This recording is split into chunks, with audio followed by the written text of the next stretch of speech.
Really? Oh man, I can get you.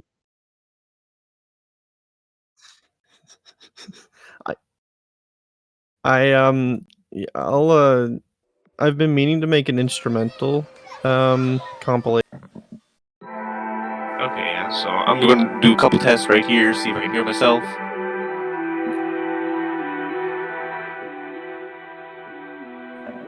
Dude, my voice sounds so bionic. It's insane.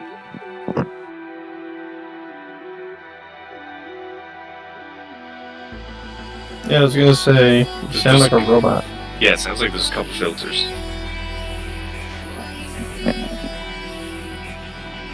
Yeah, let's see if that works.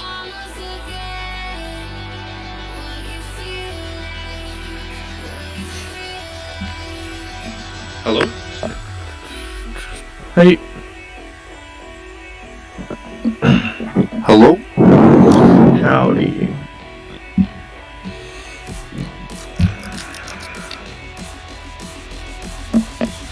Yeah, you can't hear it on stream now, the music's real low. Dude, what is Twitch? The music's almost silent now, you can't hear us at all. It's like it completely washed it out.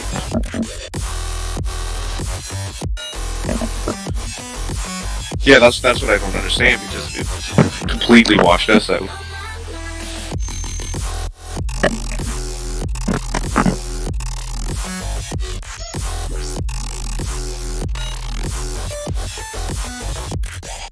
Steven, you do more talking. I want to use you as a test.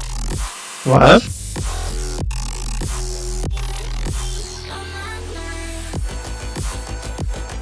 Oh yeah.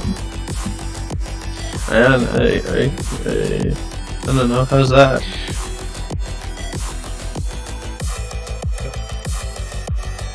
I mean, your volume's pretty decent, Steve. It's, I mean, obviously I just still sound like a robot, but...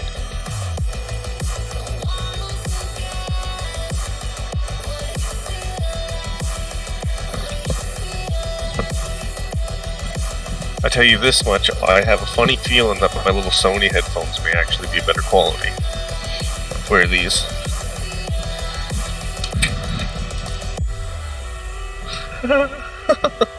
We have 4 viewers. Oh shit. Well, I think, yeah, I was gonna say a couple of them are us. I'm testing my voice.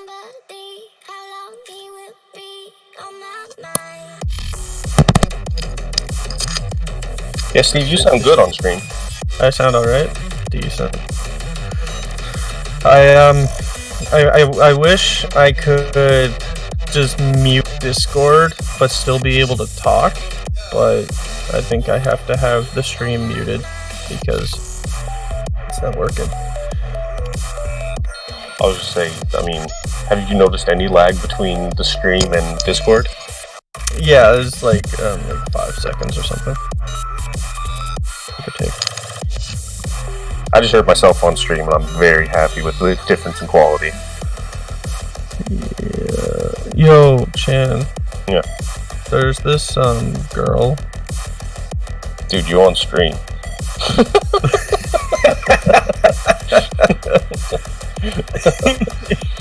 Yeah, but there's only 4 people and 3 of them are us. Okay, yeah, so, okay, 1 second. Quick little test right here. I'm going to go from auto sensitivity to me choosing sensitivity. You tell me which one sounds better, okay? But you may as well, especially when technically speaking there's only 3 other streams other than you. Plus Greg. By the way, you're still muted. I'm sure you know that, but... Get to hear the boys. Yeah.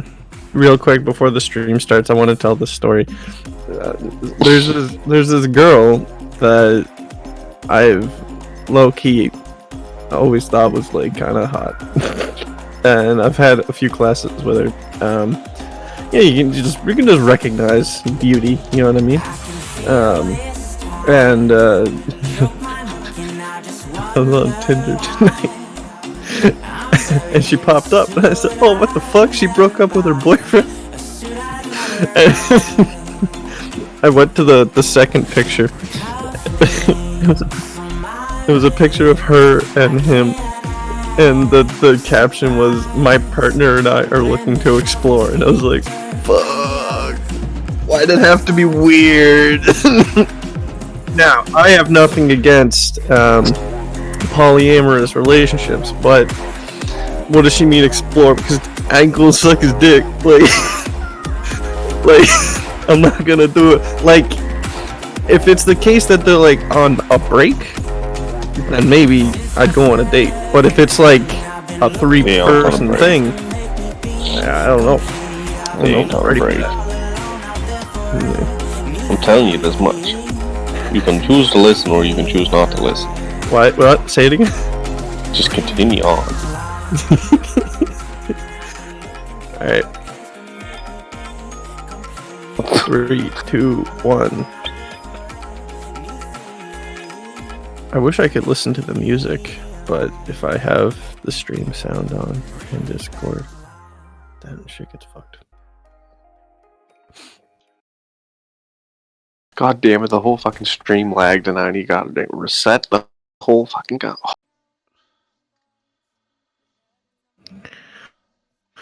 Hello, hello.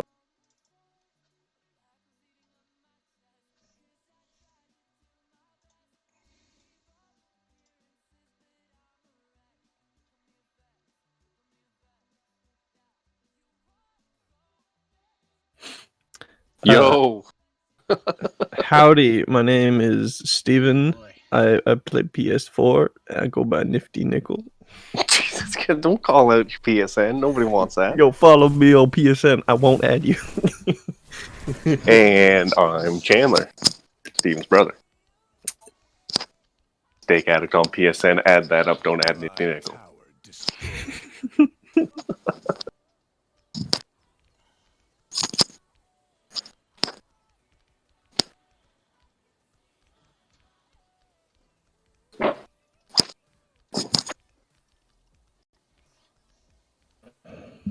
You know what I do like about Fault? One thing I found, and like, supports are always going to be behind. You know what I mean? In like everything. But I find that in this game, they're less behind. Everyone wants to do that, do they? Steve, you got this first, or do you want me to take it? You go ahead.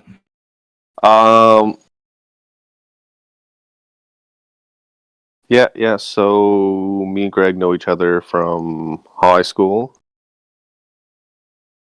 So, I mean, that's a thing. It's been a minute or two since then, but... Was it 15? Jesus. Yeah. God damn it. That was the one, wasn't it?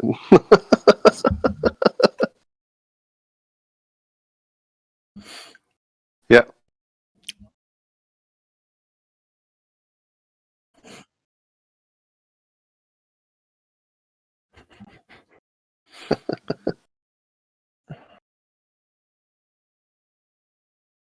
I still don't understand how that kid was ever in any of the classes we're in. To this day. That's what I'm getting at. Like, this kid was in, like, the entire French immersion thing. Like, doing, like, decent classes. Like, there's a lot of high school students that'll take just absolute joke classes. And you understand they're not taking it serious. But he was taking, like, actual classes and, like, passing with, like, 1%.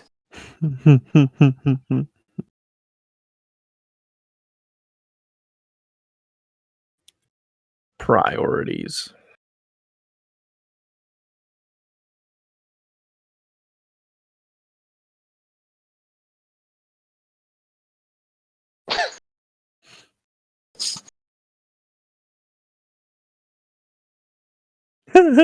He used to do a lot of things.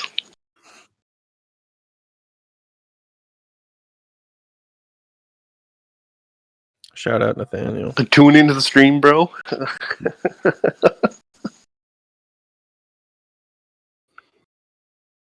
I swear to God, I seen him like 2 years ago. I think he's still living at that same house there off of First Lake.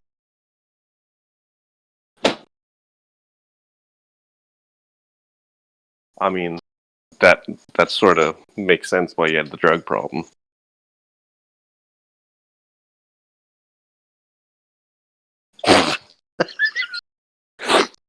Yeah.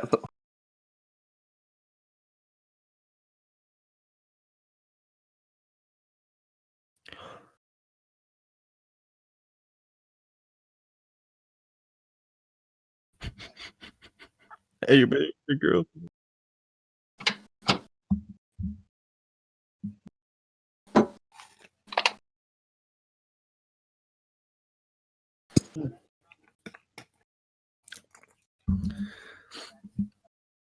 Yeah, This is and true. pretty much, bodies.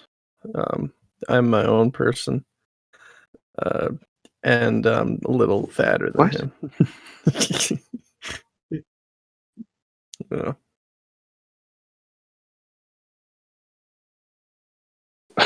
We watched The Matrix? Yes, you were showing them. Fuck, That was do you you going through remember your this? phase. That's the only thing you were watching Really? over and over and over again. Because I started bringing people over to the house because I was finally talking to people in high school, and Yeah. every time I brought a new friend over, you showed them The Matrix.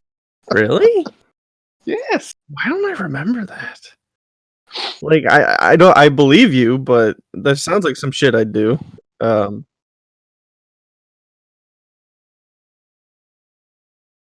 Against Scott Pilgrim. Fuck yeah, classic film. Classics, yeah. Yeah, Greg and I, we we have our own past. A lot of it involves improv. We were when he was in grade 12 and I was in grade 10. We both tried out for the improv team at our high school, and we both got on, and that was kind of cool. And we developed our own kind of friendship outside of the three of us. That was a lot more focused around what I, in my young adult years, now refer to as artistic lying. And we were always a lot more close than with the people actually in charge of it, because the people in charge of it were problematic.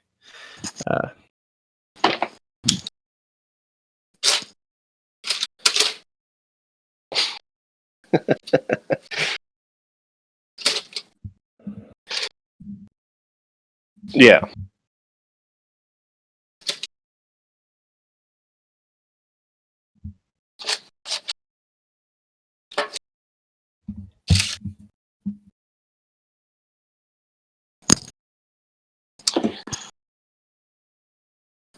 Yeah, well, again, you were pretty well living with us.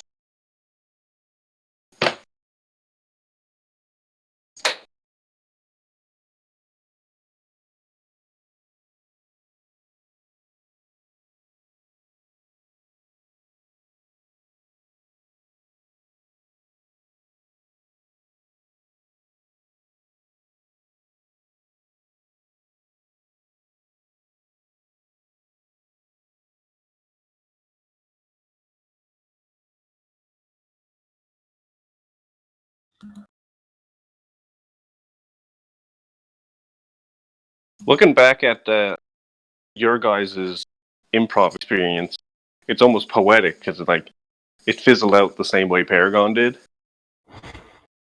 where it was so good at the beginning and then stuff kept changing. Yeah, shit. Just No to kind one of keep wanted. it sort of on topic, just Yeah, holy shit. when you keep trying to add things and add, you're the underdog and you want to make it big, Yeah, it was but you're so worried about what it looks like, and you're no longer worried about how people actually feel. Yeah. Well, I mean, that was always the thing with Paragon, right? It was like the audience and the player base, they knew what they wanted and they knew what was fun, and we fucking said to them.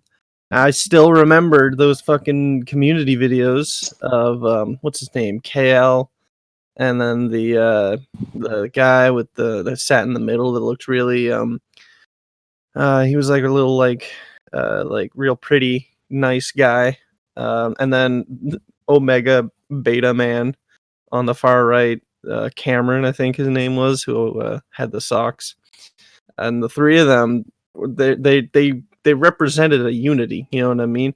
But in those community videos, I always remembered them like having like these community corners where they would take questions from the community, and a lot of the time the questions would be, "Why did you change this? Why would you? This isn't fun." And that motherfucker on the far end, the lead hero designer, would say every time, "Yeah, last time I checked, we're making the game. We can see the stats. We can see the data. And now you're telling us that it's bad, but when the data says literally this is the best thing to do, I don't know what you want us to do." And then KL will just like look at the camera and be like, "Let's take another question." Yeah, it's the one dude that knows it's all just a sham, but he's just trying to keep a job. Yeah, and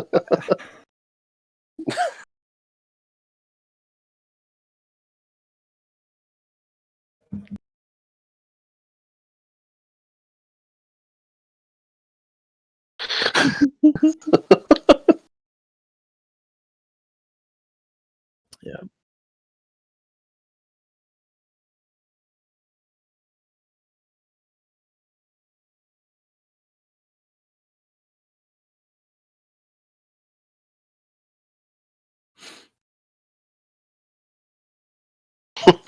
yeah,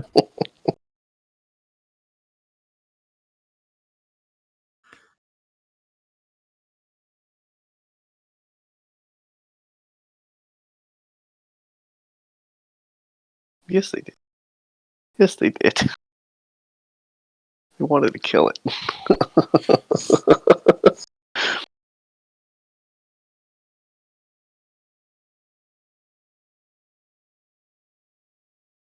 yeah. And to an extent, that's what Paragon became, was It became just a big, yeah. and like, okay, so that was probably, as somebody who, because you guys definitely took Paragon a lot more serious than I did. Like, it was always, and for me, just even to this day, video games have always just been a video game to me. It's been extremely hard to get into any type of competitive scene with any video game. But I mean, what for kept God's me sake, you playing was always just yeah. how beautiful it was. It didn't matter that it was like an almost $30 skin. Guess what? I was buying it.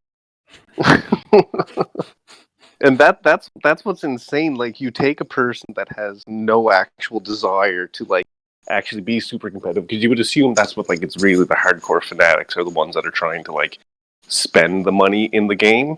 But for a game that was in beta and beta alone, I probably put in, before that game was terminated, over $500 of my own money into it to never see it again, with the assumption that the game again was no. Yeah, I didn't get mine back either. Yeah. Well, because the problem, the big fuck around was through PSN. Yeah. That was the problem. So anyone who did it through PC and like bought the packs online, like on their computer and not through the PlayStation Store, it's super easy. But they from what I hear, I don't have a confirmation of this, but from what I hear, it was just hard for them to get the money back from PlayStation. And just the logistics of it didn't, like, it was hard for them to actually manage to do that. Yeah, but it's a lot of money and a lot of time at the end of the day. Yeah.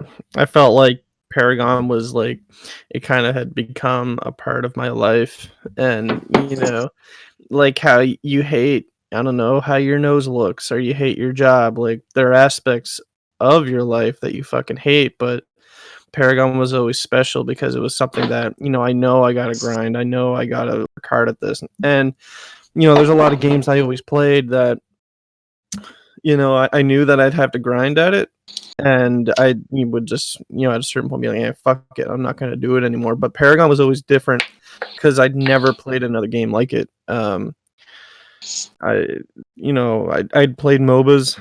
I'd hated a lot of MOBAs, but this was my favorite MOBA of all time. It was unlike anything I'd ever played before. And so the way that Epic Games sort of treated it, as they got rid of this passion project to fucking like substantiate the like short-term boner that is Fortnite just to make a fuck ton of money. It was just like, I mean, as an artist, it just was like a spit in the face of like, I don't know, artistic creativity.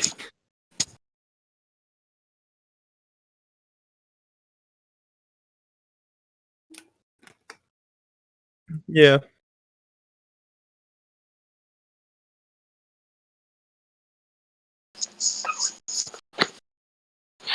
I think we all do.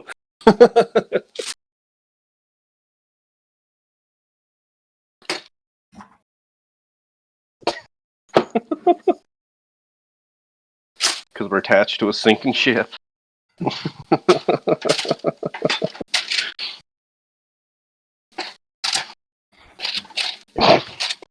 We like our Chinese overlords. We're kind to them. They're kind to us. We mean no offense. Tencent, please don't make Corona too. Yes.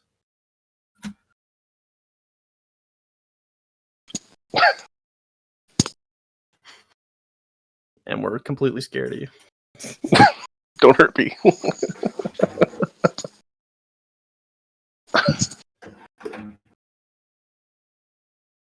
By no means, no.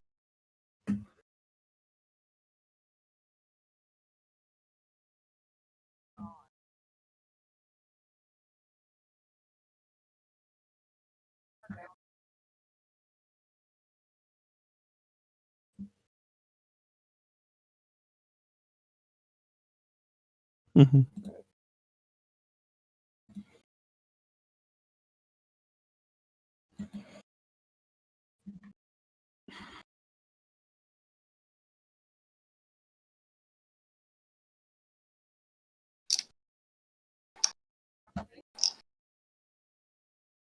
Yeah.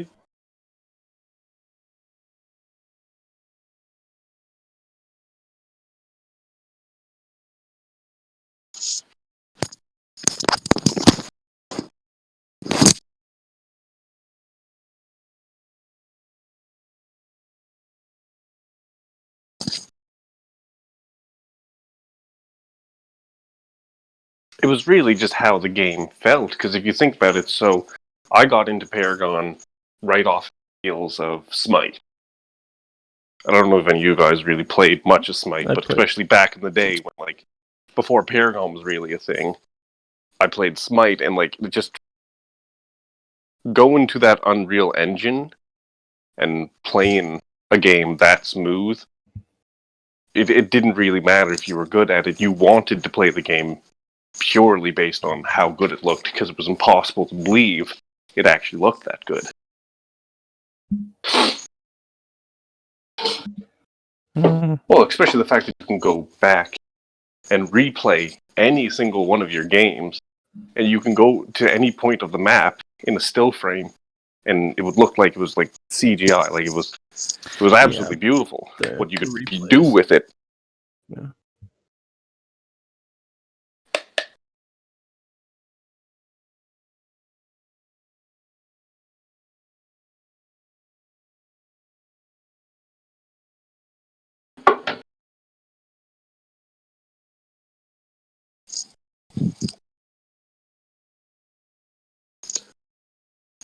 Yep. Yeah.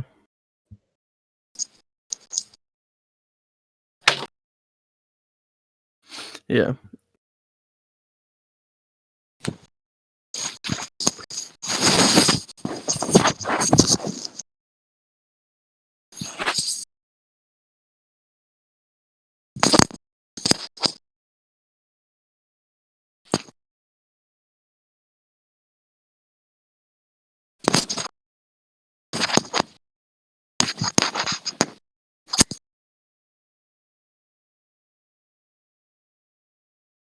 Yeah.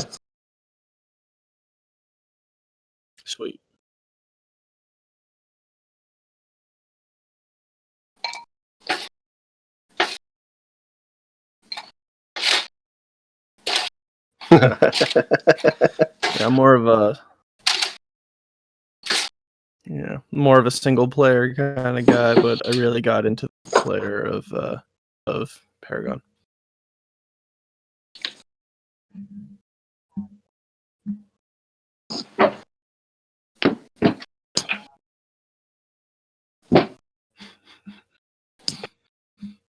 Got a love for So good here's content. the thing. That Paragon was that good that I kid you not, I used to sit there and play bot matches. Literally just me and a lobby full of bots for like 4 to 5 hours a day.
Yeah.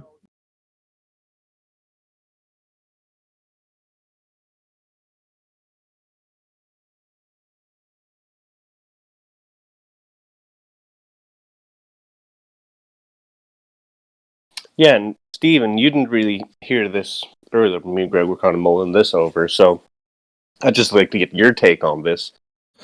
So, have you seen much of the game mechanics of Fault so far? I haven't looked into it too much, but I majority of what I've seen is from Greg's streams and his YouTube videos. So, what I was thinking with these Elder Raptors, just as like an alternative benefit to them, just because, like again, like Greg said, after 30 minutes, your max build. Why in the world are you going to go to Raptor? So, you sort of, with any good game, especially one that involves some amount of skill that you want to make competitive, you have to have choices and sort of split decision choices that kind of like make the bigger plays. So what I was thinking is, just because obviously you're going to have different builds, whether you're a tank or you're jungler and whatnot, what would happen if, let's just say, part of one of your like top tier legendary items for a jungler gave you a buff, like for a certain period of time after you killed a raptor? Because again, you're only going to have that item there late game anyway. But now, instead of just being forced, like, because you spent the entire first half of the game just sitting in jungle and ganking every once in a while, now you have the option to, hey, instead of pushing lane with everyone else, I'm going to go quickly over grab Raptor because I'm going to get such and such a boost. And not only do you get that boost from that item, but let's say it has a passive, so now all of a sudden you're in lane with somebody.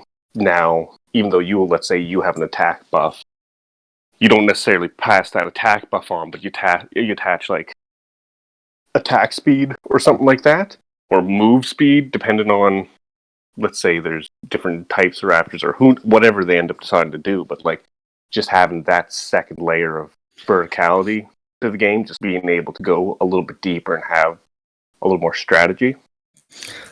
I like that because it definitely what you're going to need is a reason to complete that objective, and just like with a game like Paragon or Fault in this case, games are obviously going to be long. I'm pretty sure what games go for. How long does a game usually go in Fault? Typically, like 40.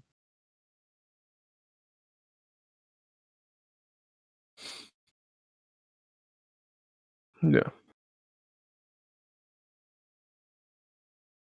Okay. So I mean, like most games that go for a while, a lot of the time you're going to get to a point where everyone is super strong, and it's essentially the exact same as the beginning of the game, where everyone was super weak, but everyone had essentially the same power level, the same amount of abilities, and no cards. So if everyone is super strong, you're going to want to be able to achieve some kind of buff that the first thing I go for is maybe something that you actually have to build all game.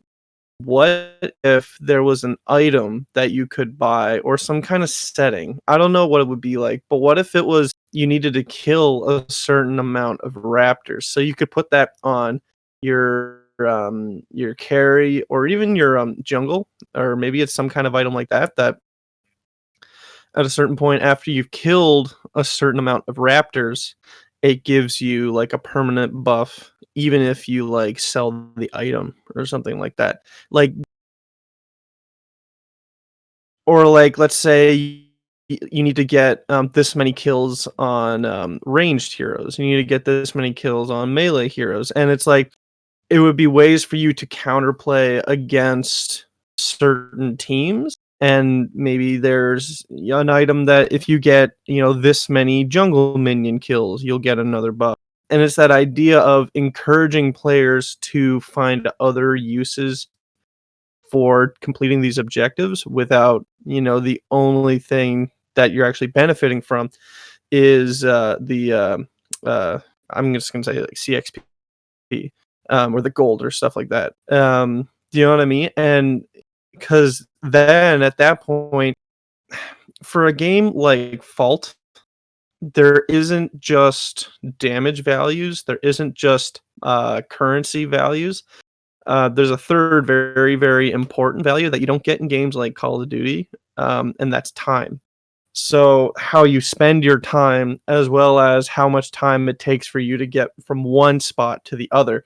It's something that a lot of people I don't think really consider. But if you aren't in the right spot at the right time with the right gear, with the right move, hitting the right character, it can be the difference between you winning and losing. So if you're creating, like, if you give raptors or something like other buffs or minions or certain kills and even other things on the map, more than just currency and stat bonuses, but also it'll benefit your time.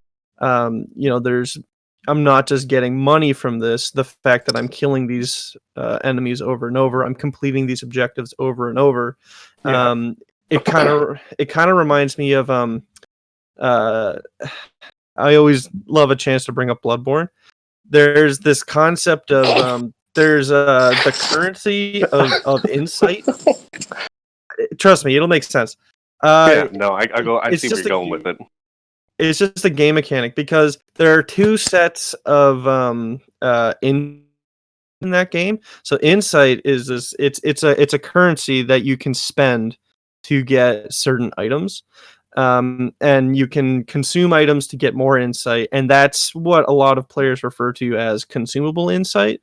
But then there's also story insight, which is based on completing certain tasks in the game that actually progress the story, and it actually increases the insight of your character, but it's not a scene value.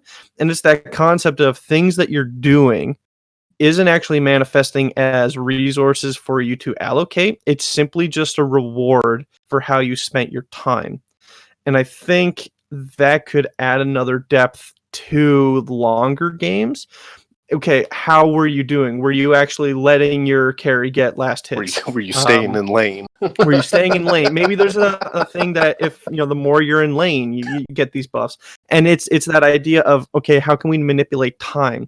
Because we've all had those games where you are like 40 minutes in because both teams are perfectly matched, and the only way you lose is because you're so fucking bored or annoyed that, I don't know, Bellica keeps one-shotting you, but then Sevarog comes in and one-shots her. You know what I mean? Like, Yeah, and that's what I was talking to Greg about when I was even talking about making an item that gives you a buff based on Raptors. The mindset is that, like, you need some ability to come back. Like, when all your towers are down and they've been, like, knocking your core a little bit, like, you need some reason to keep playing the game rather than, again, like, I can't count how many times I was playing Paragon, and you're, let's say, 55 minutes into a game, and the only reason that you lose because everyone on your team decided they wanted to quit. You're the only person left because, again, it's 55 playing this one match.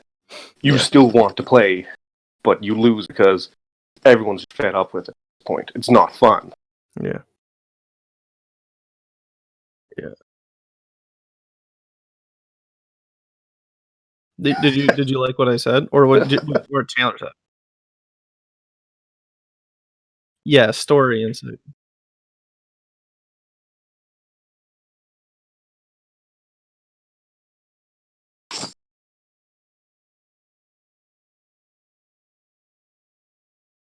Okay.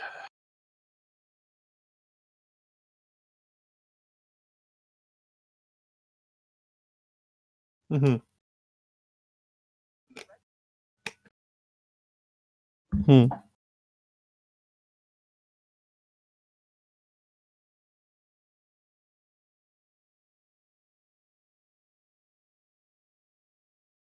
Yeah.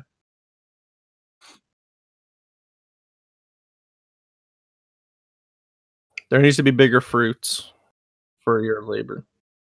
And that was the other biggest thing is, like, giving you every reason, like, I mean, I've heard on stream Greg talking about this before, but you want to play a game. Like, it's what I would call the Overwatch effect. You want whatever hero you are playing to feel overpowered. But not only do you want the actual player and, like, between their abilities and their passes and whatnot to make them overpowered, the feeling of a properly kitted character as well was the other big thing to me. Now all of a sudden, the biggest thing that I'd say that Paragon did wrong was, okay, people start going, okay, yeah, we'll use an items buff, but obviously, like, how do you balance that? Paragon's way of balancing it was to make everyone weaker. Not once did they ever take the approach of, hey, how about instead of making everyone weaker, how about we just make everyone stronger?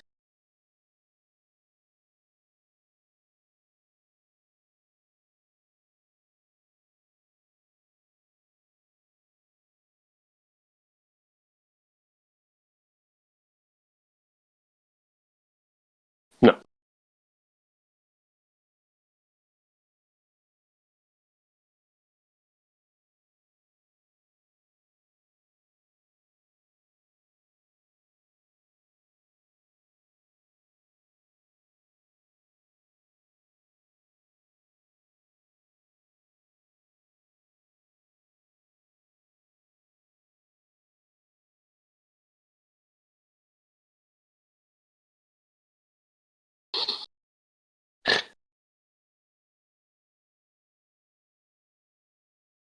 Hell yeah.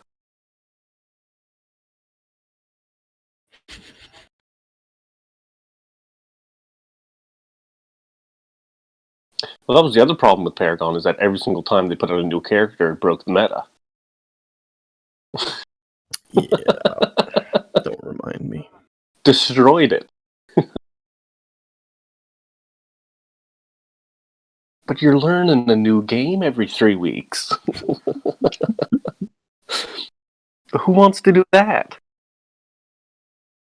Obviously, us. Yeah, Let's but be okay, but honest. that ended up being the death of the game. Because again, it's us. We were the ones that had the ability to go and do that. But that's not how you make a game for the masses. That's not how you. That's how you want to be able to do that. Till again, your competitive scene to make them adapt and whatnot. You don't want your average player base. Again, somebody like me who's not even playing competitive, who I don't think I ever played a ranked match once, to make me learn a brand new game every single time I had the spare time to play the game. Because again, I wasn't even playing it every single day. If Don't get I'm me only wrong, I'm playing on your once every side. week or two, now all of a sudden you've played a total of, let's say, 4 hours. Now you're learning a completely different game. And on the top of that, they were switching game mechanics. Not only were they switching the meta with the characters, but switching game mechanics on top of it. It's sort of like when you have something that isn't broken, why break it? Yeah. Don't get me started on when Chandler. Okay, when Chandler and I went to visit Greg. The Oh, that was very so much first fun. That's the fucking best day, time. and then I still have it on video of Greg playing his first his first few games, and then I just say to him, "So, what do you think?" And there's a pause, and he's like, "It's all right." I still remember that because it was just all right, and it felt like they changed so much shit that like what was wrong with the game before? And then that motherfucker Cameron roll up was like, well, y'all are just stupid. We got the numbers, okay? You don't know, you don't see what we see. And I was like, you motherfucker, I know what fun is. I know what is and isn't fun, and this shit isn't fun, and it doesn't make me want to buy anything from you anymore. So like, I don't know what fucking numbers you're looking at. So you know what numbers they were probably fucking. Okay, now I'm gonna start going on like conspiracy theory. But I think they were looking at the numbers of like, shit, we're making a cool game, but like, we ain't gonna make a lot of money. And that grinds my gears to the dust. Because, like, they're like, yeah, we need to make people. I don't know. I just say, anyways, I just.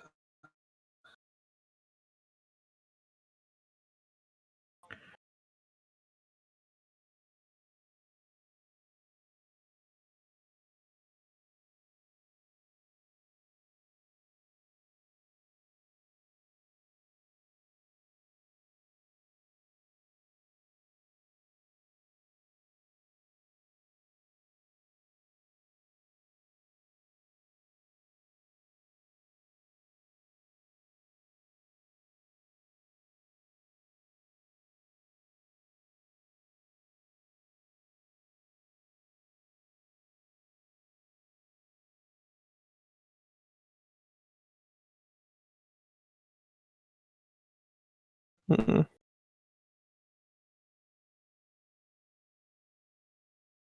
Hmm.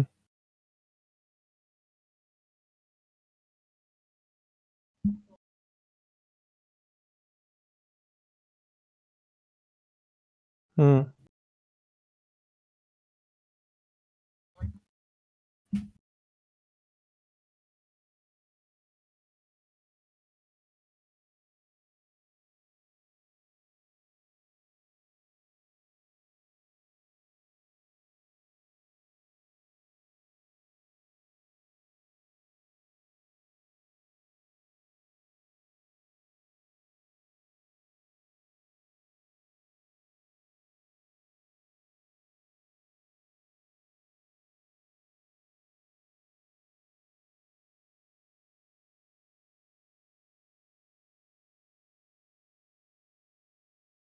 Yeah, basically whatever your river buff would have been, just times 2, let's say.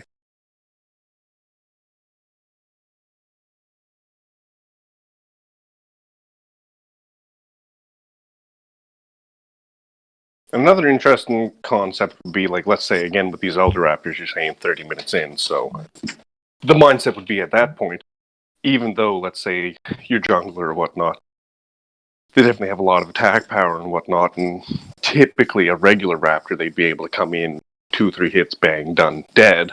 but you almost make it where you have to bring somebody who's just completely tanked out to come in to take those hits, or else you will not be able to kill it.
So, I got a question for you, Greg.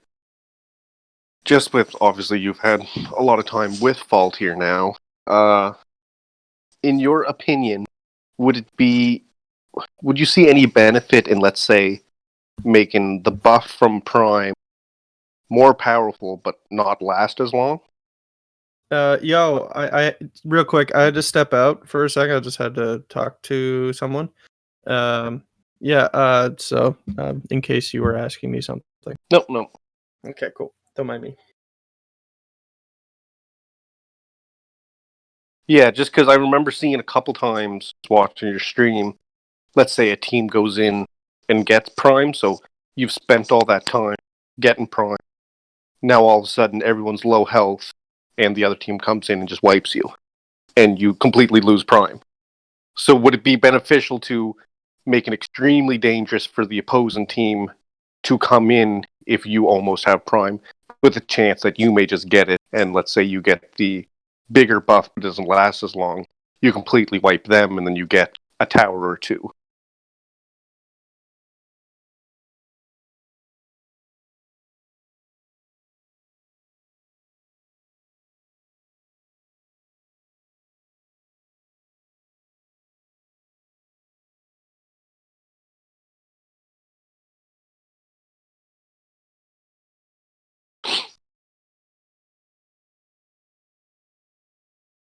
Yeah, so that's what I mean. So if you're all of a sudden, if you're going to bring another buff into the game with these Elder Raptors, that's again the only response you have to the other team getting Prime. Should the Raptors be able to completely defend you from the other team having Prime, or should Prime trump Elder Raptors every time?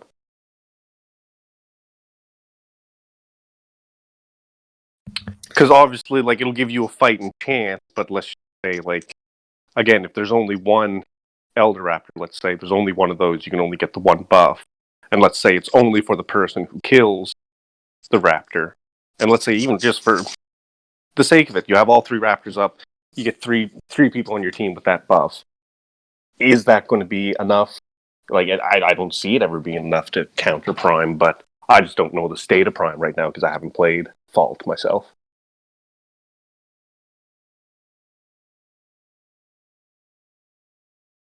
Yeah.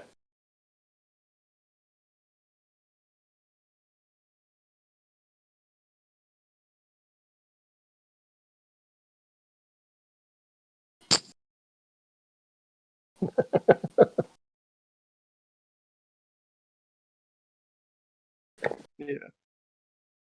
Yeah.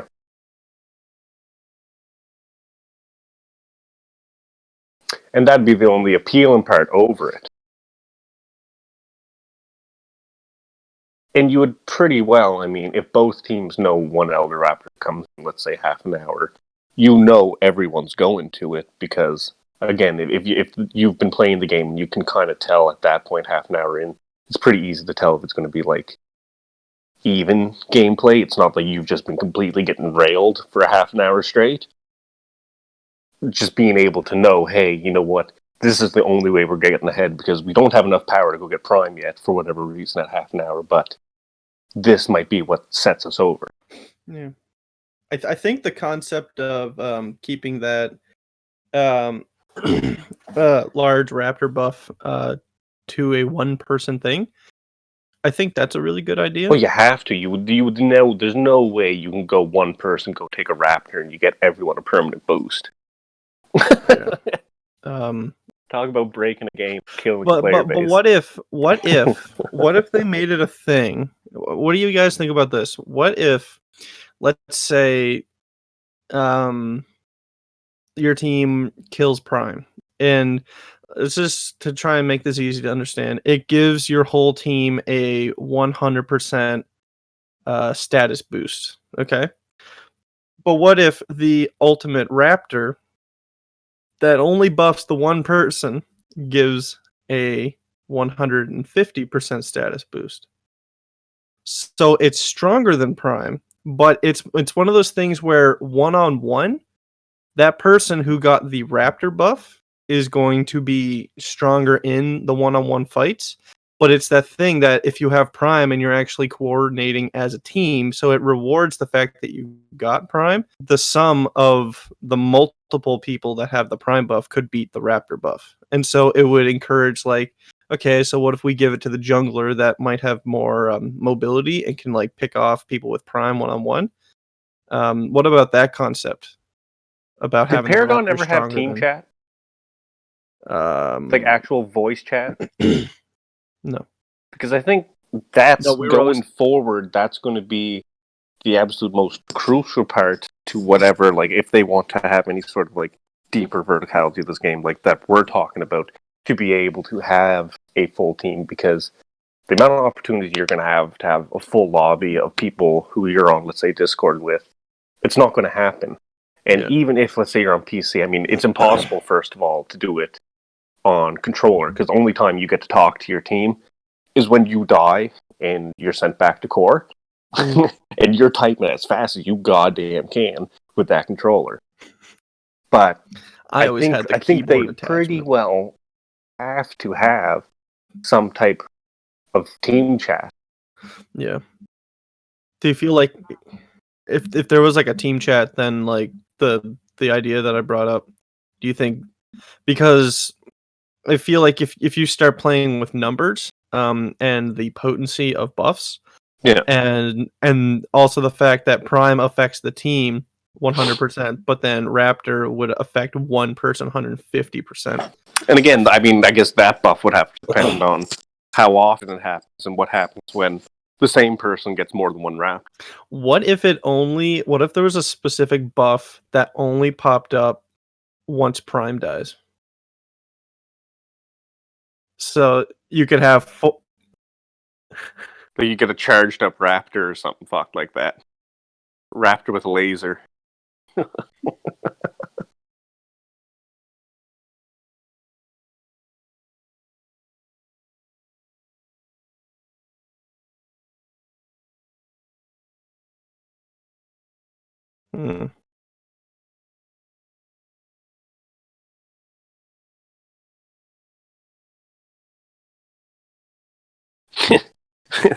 So you can go kill Prime and then cross the map and go get the Raptor.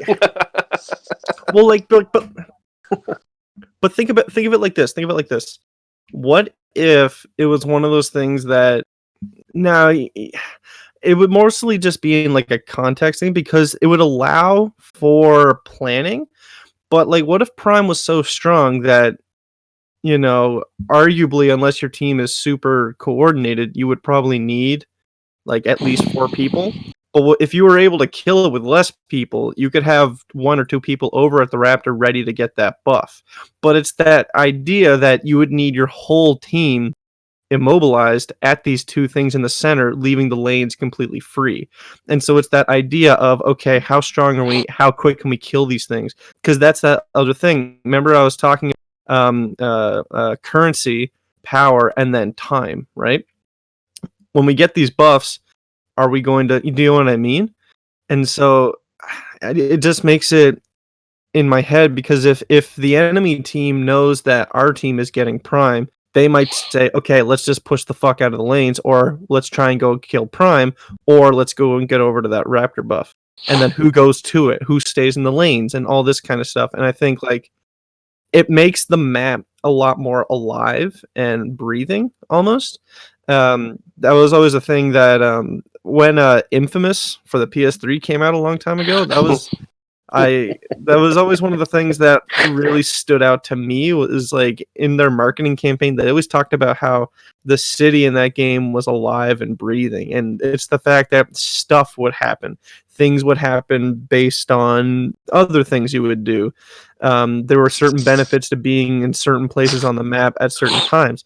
And that even kind of relates to think about games like MMOs, like even like Final Fantasy 14 or Chandler, if you remember with Destiny 2.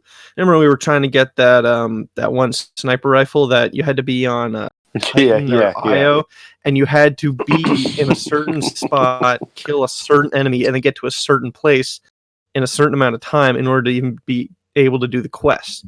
Yeah, it forced you to know about the game, not just have it handed to you. And I feel like those sort of things could add a lot of diversity and depth, but what if there was, I don't know, and then you start having to worry about like, okay, if the game is getting too complicated, then you could just get completely steamrolled unless you know everything. So what if there were like, but then you'd start thinking like, well, okay, that's the benefit of team chat. You're able to, if somebody doesn't know what they're doing or they're talking to you, like, oh, what should I be doing now? Like, because you'd be able to, let's say, tell in the lobby what everyone's like player level is. Yeah. How many wins they have, how many losses, blah, blah, blah. You can tell if you're just playing with a more skilled player. And you know what that makes me think about? It makes me think about the biggest problem that I think Paragon had. There was no good way to learn how to play a MOBA in that game. There was no good training. They put training in, and it sucked. One lane, and it just taught you kill the tower. Like there wasn't ward placement. There wasn't team comp. There wasn't how to build your specific character. So I feel like if they would double down on adding all these Radiant map-based events and whatnot, they would need to have a much more thorough and like comprehensive, I guess, training. Because if you make the game too epic and too badass and super deep, it's gonna make it very inaccessible. And I feel like there's no point in putting a lot of effort into all these really cool things in a map and in a game and with all these mechanics if you're just going to make a secondary game mode that doesn't have that. I feel like, whatever they do with the Ultimate Raptors would have to be like, that's just an aspect of the game. And how do you balance not sacrificing the competitive nature of the game while also not making it like StarCraft 2, where you need to speak 6 languages and no binary in order to play it? You know what I mean? Like, to your point of the map even just being alive, I can't get this thought out of my head personally. But I think just hear me out. With thought of team chat, so let's say just by default you have a mic on, you're just talking to your team, whatever, blah blah blah. But what if they took it one step further, and you can press and hold, and now you have proximity chat. Now you're the jungler. And you proximity chat, you say, I'm coming for that booty. And you just scare the shit out of someone. They're like, where the fuck is this guy? Start playing the Saw theme. Oh my god, I love that right at the beginning, just or some type of camaraderie. You can go in, you can right at the beginning before the means you've even spawned. You just be like, "Hey guys, this is a fun game, having fun, trying out this character." I'm blah high blah. as shit. I'm sorry. I'm not playing right. Please don't spam good job when I stay out of lane for 3 minutes. Because that was the other thing when you were stuck with like just that little round thing to like put call outs and the good job one. The amount I of just time. because you had no way of talking to your team, you had no way of voicing your frustration, and all you had was click, click, click, click, click, click, click, click, click. Whenever my coworkers said I was doing a good job at work, I got PTSD. They're like, "Good job." I was like, "Fuck you, you piece of shit." I'm Yeah, because it working no my ass longer off. meant what the developers wanted it to mean.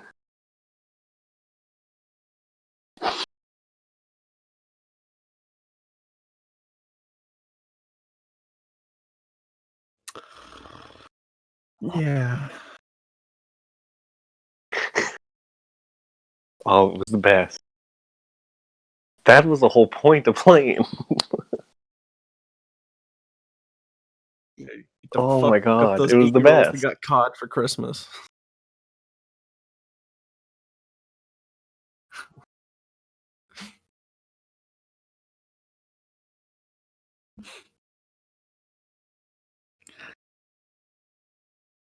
Yes.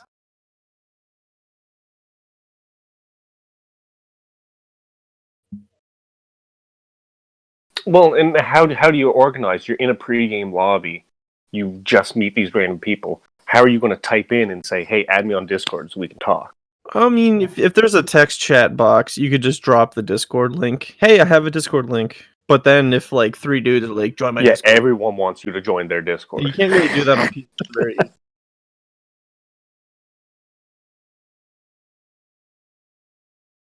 It would have to be in-game chat. Yeah, that was one of the biggest things I wanted them to have. Yeah.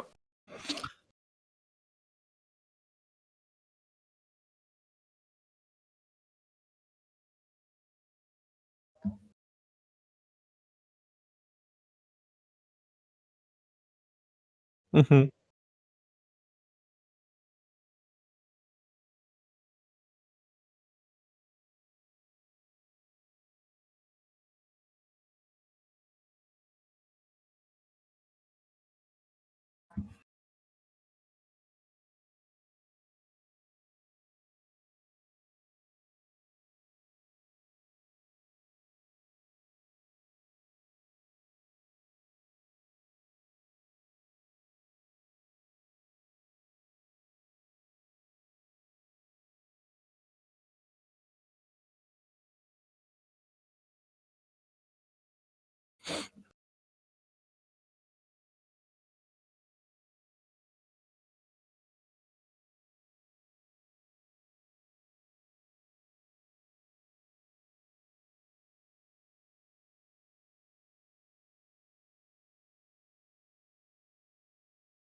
Hmm.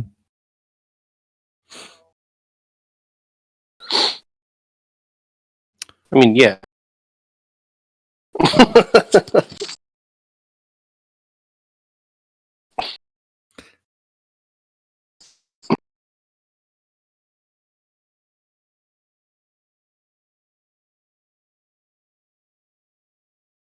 Hmm.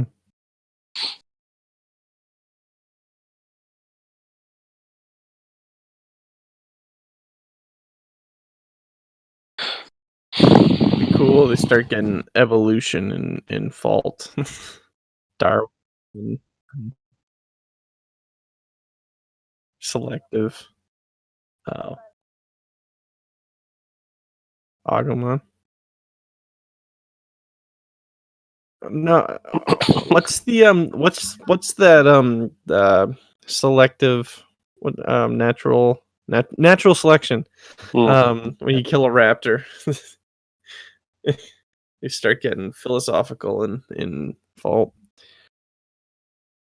Yeah.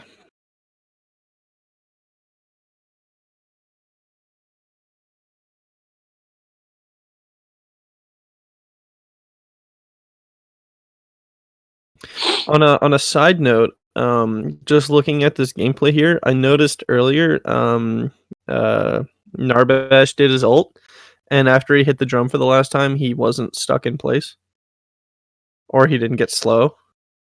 He like was moving at the same speed. Good on you, Strange Matter. That shit was weird that Epic had that.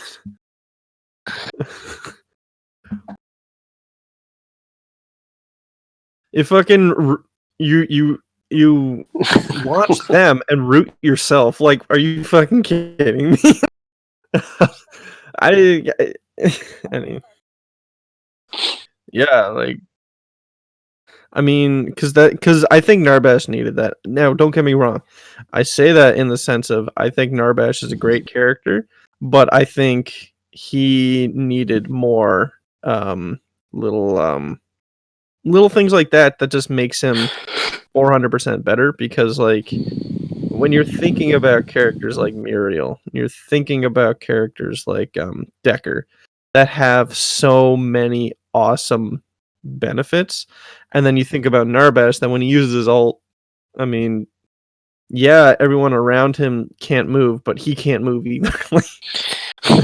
So like your teammates can get away, but you're not with them. You can't be, and you have to be near them to be healing them, to be giving them the speed buff.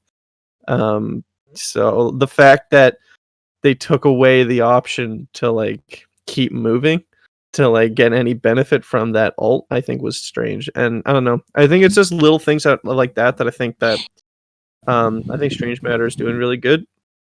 Is these things that I didn't know I hated in Paragon until I saw them not in this new version, and I'm like, wow, that just seems smart. And Yeah, I from think, what it sounds like, they're doing what Epic said that they would do by listening to the community. Now, I mean that's what it really comes down to. It's again like, as much as you want to get on your high horse and say, well, I'm the one that developed it, I should know what's best. Like, if the people you're designing the game for are not having fun and they care enough, because that's the other thing. Like, you can have no fun with a game and you just stop playing the game. It's that simple. You just log off, you delete it, whatever. But you're making a game that unfun that you're having people go out of their way to let you know how bad it is. That's when you know you actually have to make a change. And I think that was the biggest thing that crippled Epic with Paragon, was that, like, if people tell you something is wrong, it's 100% wrong. At least needs to be like looked at, reworked, even if it's to like 2% of a difference on the damage of a character that everyone's saying is just way too overpowered. Just lower their total output by like 1-2%, just enough to make a difference, not enough to like make it game breaking. Because that was the other problem. Epic would finally change somebody who's overpowered and make them just unplayable. yeah, make them unplayable. You would take the character that broke the meta and then go, yeah, sorry about that. You actually don't play that character. And then just like release Moragesh very casually and just like, oh, this is fine. Just release Revenant. No, this is fine. Don't get me fucking started on Aurora I will say, again. I don't want to pop another blood vessel. Revenant was one of the few heroes that they released that finally felt like it was adding something to the game. Because really, when he came out, he wasn't overpowered by any means, but just like going into that little nether realm, just made it like, again, like you were saying with the living map, it added something to it. Just the thought, like, there's something that adds some amount of lore to the game that this even exists. Yeah. I think definitely that's how you sustain these kinds of games, when it's the exact same fucking thing over and over again. And that's why we love it, but it's the same thing over and over, but like there are certain aspects that change because you're playing the game. Do you know what I mean? Well, and I think the other biggest thing, especially with a game like this, and it's something that like way back in the day when I used to play League, it was one of the things that benefited it, was like character selection, like having a massive library. Like, you can't release a game like this. And I understand right now they only have a limited library of characters, but when you only have, let's say, 15 characters to choose from, no matter what, it's going to be very easy to pick the optimal character pick. Yeah. Now, you all of a sudden, you have an option between 40 of them, no matter what, just the amount of team comps. There's never going to be just one clear-cut team comp, you have to do this. It's you have 3 characters who can play almost the exact same role, but let's say one character, if you're a player that just has really good natural aim, you can just absolutely slay with this character because all their abilities are extremely hard to hit, but if you do hit them, then it deals massive damage. But then you have another character that can do the exact same thing, but it's purely just based on buffs and how you build a character and just time and just being right place, right time. Yeah. But again, they're both in the same team comp. You swap them out, but it's purely based. The player limits the character rather than the character limiting the player. Hell yeah.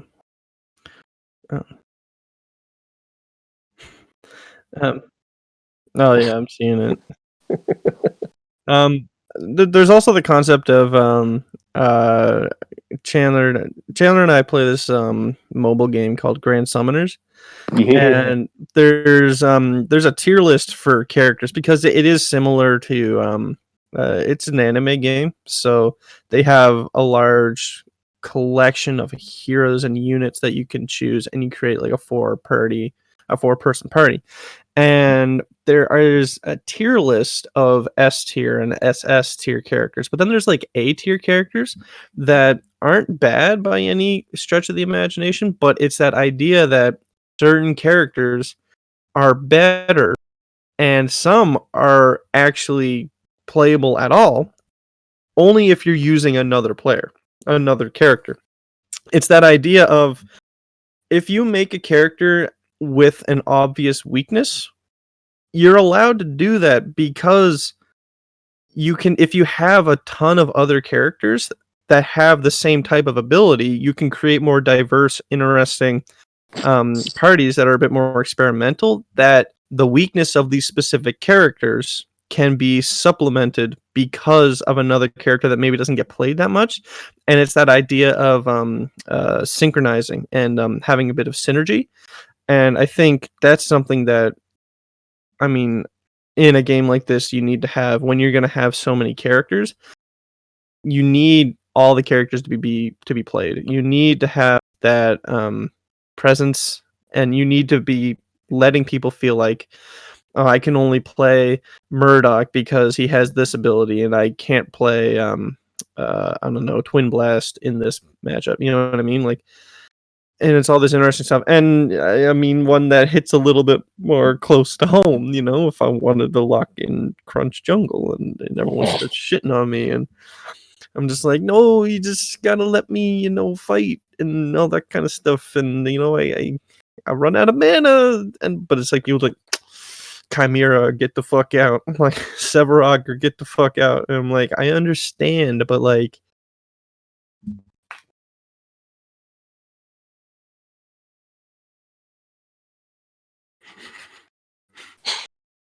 Yeah. the Evo.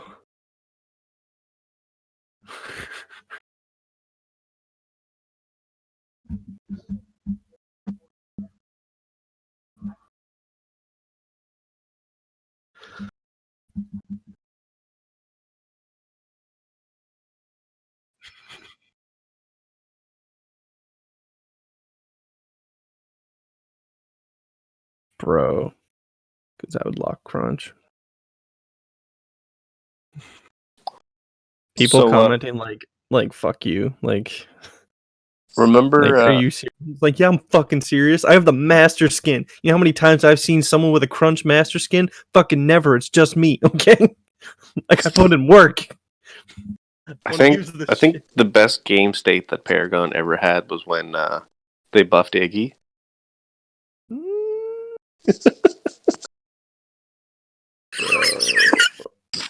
Yeah, but you just liked Iggy. That was sarcasm. That was complete sarcasm. Oh, It was the mindset that, like, you have to think about that from when the game came out, right from the absolute beginning. Iggy sucked, Iggy was always bad. and then Iggy came in and one shot you.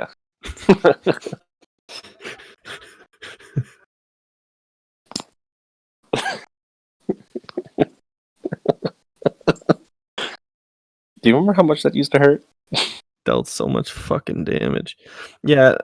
Okay, first thing, Chandler, I don't know how your sarcasm dodged me that much. I completely, like, just the way you said it, I was like, are you fucking serious? So work on that. Second, yeah, I think that's a really, really good example of how, like, every single time that fucking Cameron dude's words reverberate in my head, it's like, you guys don't see the numbers. It's like, are you playing the same game as us? Like, in what world is doing this to Iggy a good idea? Like fuck off. And I think that was a symptom of Simp. sort of like the developers having a bit of a god complex. Because, again, this was at the time when everyone's telling them the game is failing.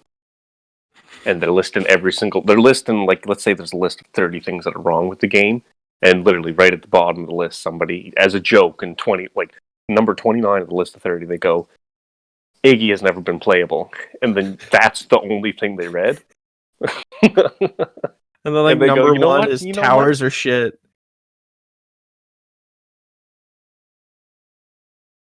Instant dodge. Like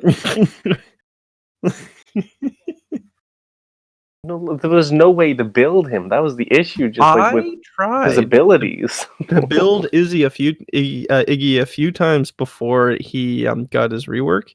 I did try to build, because if you just built a lot of ability damage and you chained his circle onto his basic attack, you could deal like half of someone's health bar, but then you were fucked. Like, yeah, and then you had no health, and if you didn't have anyone there beside you, like, you could run away. Cool. Fun. That's what I want to do with my character. Just like run the fuck away.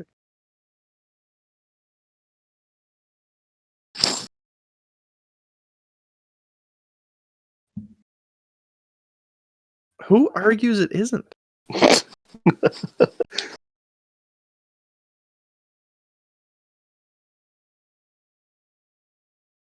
I don't know about that, man. Those cards fucking sucked. Yeah, this is before the cards. No, you have a good point. Yeah, 41. What was the big update in 41? it was one of the model. It was monolith. Yeah. Yeah. Okay.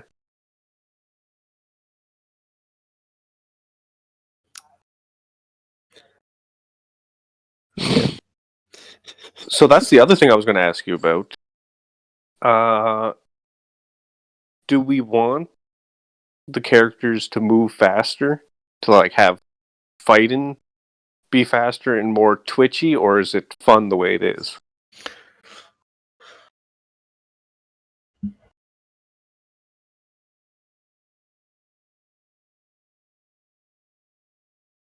Mm-hmm.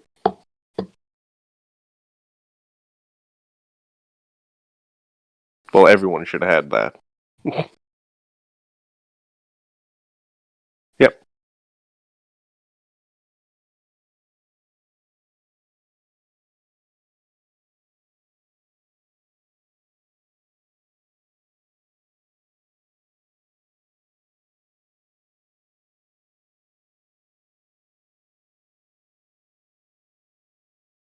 Yeah, I'm assuming it would be like just general speed, like attack speed, which would add to your overall DPS, even though you haven't been buffing, let's say, attack, but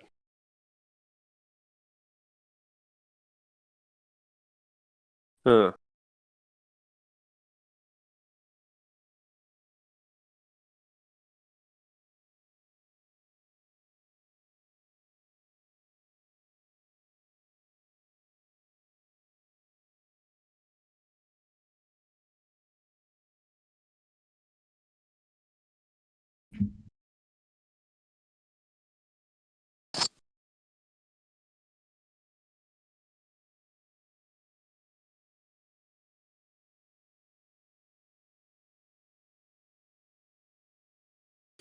Do you guys remember when they increased the shit out of attack speed? Do you guys remember that? Was that New Dawn? I think that was New Dawn. Or maybe it was like one of the last updates they did, but I just remember I was playing as Seraph. Good. All right, I'm gonna have to mention this. I can't hear you on stream. Have you been muted? Have you been muted this whole time, Greg? Bro. That's okay. That's okay. We're here now. I just noticed that because I had the stream on mute. I just wanted to watch it, and then all of a sudden, I decided to put the volume on, and I was listening to Greg talk just because me and Steven have a lot of just like talking, not really a lot of like listening to Greg. So, yeah. Not Oh gonna my lie, God. I just Oh my lost God. a bit of full. But thank you for telling me. And I mean, guarantee you I'll never make that mistake again now. Holy definitely had shit. to How long have we interject been and like. talking? A long time.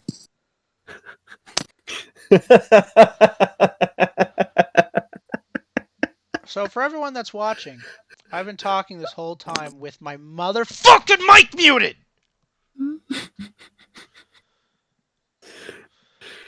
It's Now good thing I now that said we've regained strange moves composure at the because we beginning. yelled. Hi! Welcome, Faultarians. We are playing Fault. Okay, we gotta get rid of the monolith. Hello, everyone. We're talking about Fault today. We're talking about what the good, bad, and the ugly is, and we're just going to discuss it. While we're doing that, I'm just throwing on some Alpha 3 weekend gameplay, because that's all I got to work with, unfortunately. And we're just going to God talk about it. We're damn going to it. talk about our experiences, our point of views, and the theories that we have of how the game could be better, what Strange Matter is doing super fantastic of, and what needs to be reworked. So far, we've talked about Elder Raptors. They've been mentioned. They've been mentioned by a game designer by the name of Sylphin. You may or may not have heard of him. But nothing's confirmed, but he's mentioned it, if that makes any sense. So it's like there's no official writing saying it's going to happen, but they're definitely testing it out and trying to make it happen. So we're talking about theories at the moment of how that's going, and through that we're getting off on tangents, a bit of nostalgia, of course, and other stuff that we think could be improved, and so on and so forth. Goofs and gaffs between three very good friends Yes. and brothers. Who boy.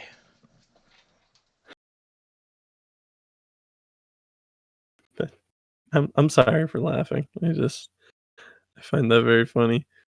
Um, It's okay. It's okay, Steve. I was talking about that update where they made attack speed really fucking quick, and Yeah. Seraph was just like they lowered damage and increased the shit out of attack speed. I'm like, this is the stupidest shit I've ever seen. Well, because Why the is this problem was big ass that mace dealing 5 damage? they increased the attack speed, but they didn't account for the fact that the animations could not keep up with the attack speed. Yeah. So you lose immersion once a game like this. That again, everything looks so beautiful that all of a sudden the characters are just erratic. Yeah. I'm still the most broken version of Paragon that I can remember is definitely the version where I could kill Or Prime if I had a Richter on my team, a Grux on my team, and any ADC, and within the first 3 minutes of the game. You just roll up to fucking Orb Prime. You know that meme of the guy in the yellow suit behind the tree? It's like when we auto lock Richter and Grux, and I'm feeling Twin Blast today. Yeah, I literally that's literally the start of my Richter main, and like Steve knows, he can account for this. I was a very hit or miss player with Richter, to say the least. You know, I let you do it because it made you happy. I loved that man. Oh, by the way, Greg, I noticed that I kind of fucked up. You know how I've been saying I've been so excited to get back to playing Rampage? Yeah. I've been meaning Grux this whole time. You motherfucker. I forgot that character, I forgot the name. Okay, well, to be fair, I had to Google Iggy because I kept thinking it was Izzy. That's my So- fault because of my work. There's a lot of age it's showing. been 2 It's years, been a man. fucking while. It's been a while. It's understandable. Because didn't the Oh my God. game go out? Was that the beginning of 2018 or 2017? Buddy, wasn't it 2017. 2016? No, it's been No, 2 no, years. fuck? It's been 2 years. No, it started in 2016. No, wait, no. Okay, I'm gonna Google this real I quick. think it was 2016 because I think it was in the first year of my undergrad. Behold the god that is Google to give us our Fucking answer. Google. Come on, Jim. Wait, no, here it is. Dude, what the fuck? Like, I get nothing with you around. September 2017, more. Yeah, I think it was the beginning of 2018 when the game hit the shit. Hit the shit. Early 2016. Started pay to play early access in March 2016. Yeah, that's how we started playing. Yeah. But yeah, no, I'm talking about when the game closed. Oh, no one cares about that. That's 2018. Yeah, that's what I that fucking was, asked. Yeah, but I think the game ended for us way before that. Okay. We were just on autopilot, just playing and just play. Yeah. So, on the topic of Raptors, this is the final thing I want to say about them, and then I want to move on to a new topic. So we've talked about at a certain minute, the big Raptors evolve. A certain number you kill, they could evolve. And a certain, we also talked about it being an item, it actually being an item version. So there's no actual big raptor, but an item can make it work, which I think is a really unique idea. And I think we should actually, for another time, think about that more. And the idea that if there might be some kind of Elder Raptor spawn after the Orb Prime buff is finished. Yeah.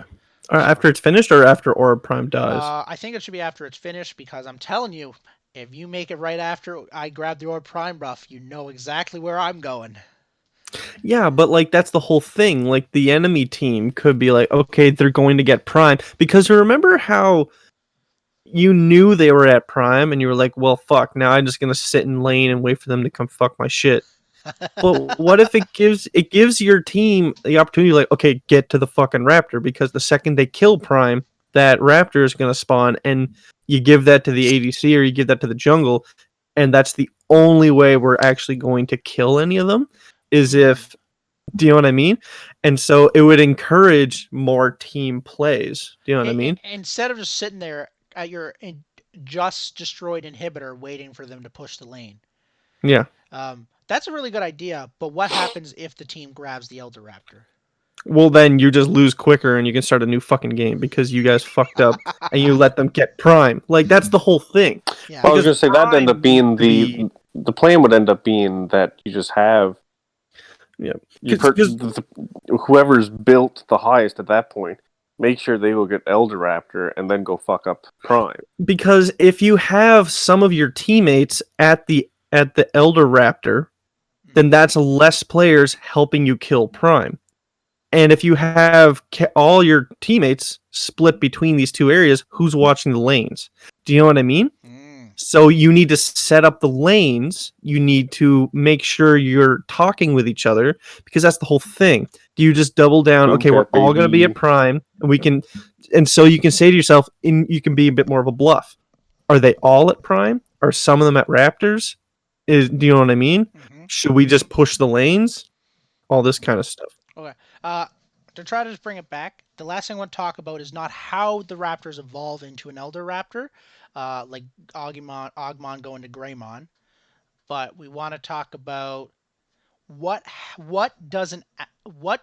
is the reward for killing one Elder Raptor, two Elder Raptors, and three Elder Raptors? Should I be able to kill one Elder Raptor and your whole team gets the buff? Or should only be to the individual player? Should the Raptors come with buffs? Because at the moment, all they give is gold.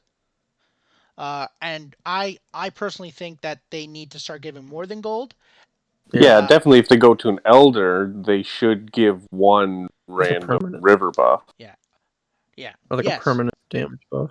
Yeah. So permanent river buff. So to give an example of that, an Elder Raptor might give you 4% permanent damage increase on whatever character killed the Raptor. Yeah. And then if there's two Elder Raptors, you now get 8% permanent. Or we can go a bit crazier. The raptor evolves into a blue raptor, so now it gives you 4% mana regen, and then the red raptor gives you 4% damage increase. Do we want to add more RNG to this fucking game? I don't know. I mean, maybe, but Maybe. That's actually what League does. So with the way the dragons work is one dragon spawns, and it can be one of the 4. yeah, And I guess it would have to be RNG. yeah. But I'm Um, pretty sure. Do you think it would be important to know what raptor is going to spawn before it spawns, or do you think it should just spawn and then you got to go look at it? Oh, that's what it is. Or do you think the game should just announce red elder raptor spawned? yeah, it would have to be announced so that you know, like, okay, I'm ADC. I'm gonna leave lane and try and get that. Yeah, I think announcing it's actually a really cool idea, and I think it'd be really cool if it was a part of the HUD on the screen or the UI, whatever you want to call it. Uh, I think it'd be really cool if it showed on the screen that there's a red elder raptor. Or Yeah. so if you guys like that idea, what do you guys think should be the different buffs that the raptor should give? And it has Larger to be dick. unique to Fault, right? Well, I think just the simplest would just be a more enhanced version of the river buff. Just the exact same river buffs, just either ×2 or whatever. Okay. At the moment in Instead Fault, of there's only 2 buffs in the game. There's a red buff, which deals burn damage on basic attack hits, and there's a river buff that gives you a percentage of mana regen depending on your missing mana. I mean, I kind of like that because you get incentive to use more mana rather than just whore it until somebody comes. Yeah. And then there's in the Paragon though, there was the black buff, there was the invisible buff, which was the purple buff. There was also the green buff, and there was also the blue buff, which is movement speed. So we yeah, have 3 raptors, so we have 3 buffs we can work with. So there's the also dot I think the damage over green time. buff is a really cool idea for a raptor. It gives you health, and when you lose the buff, oh no, because it has to be permanent. It just gives you an extra bit of health. Simple as that. Here you go. Here's a bit more permanent health. Or it should be health regen. It would have to be health regen. I think health regen's more beneficial than just Yeah. straight up health. Flat. Yeah. I also think that if you start, I actually agree with you guys there. I shouldn't say And actually. blue just be mana regen straight. Yeah. And I also Just think not dependent on how much you use. Like if it's going to be from these elders and they're going to be color, like green straight up just health regen, blue straight up just mana regen. I mean, red can just be crit bonus. Is there any crit in this game, or is it pure crit does crit. exist. Physical Crit does exist, yeah. Yeah, so just get a crit multiplier based on I red. also, one thing that it's something simple. One thing that I'm really starting to love, the taste in my mouth is starting to get really sweet when I think about it. Remember how I said items, there's movement speed items in Fault? And so let's say, now it's not in the game yet, but let's say Shinbi? Movement Shinbei? speed queen? Are we talking about Shinbei now? Hold on, okay. Oh fuck! You reminded me of Shin. Okay. To get back on track, because in the stream, or I don't know why I said stream. Sorry, I just looked at my Twitter for a second and I lost track. Because in the game, there's items that give you movement speed. I think it'd be really cool if there was a legendary item that said this. It gives you movement speed, and for each faction you have, it gives you a percentage of extra movement speed. And I think why that's really cool is because you can make, remember how there used to be a movement speed buff in Paragon, one of the river buffs? Hello? Chandler, you just Yes, sounded sir. like a robot for a second. Okay, you're good. Yes. I think it'd be really cool if one of the raptors spawned and became a movement speed buff. So now you're really becoming OP.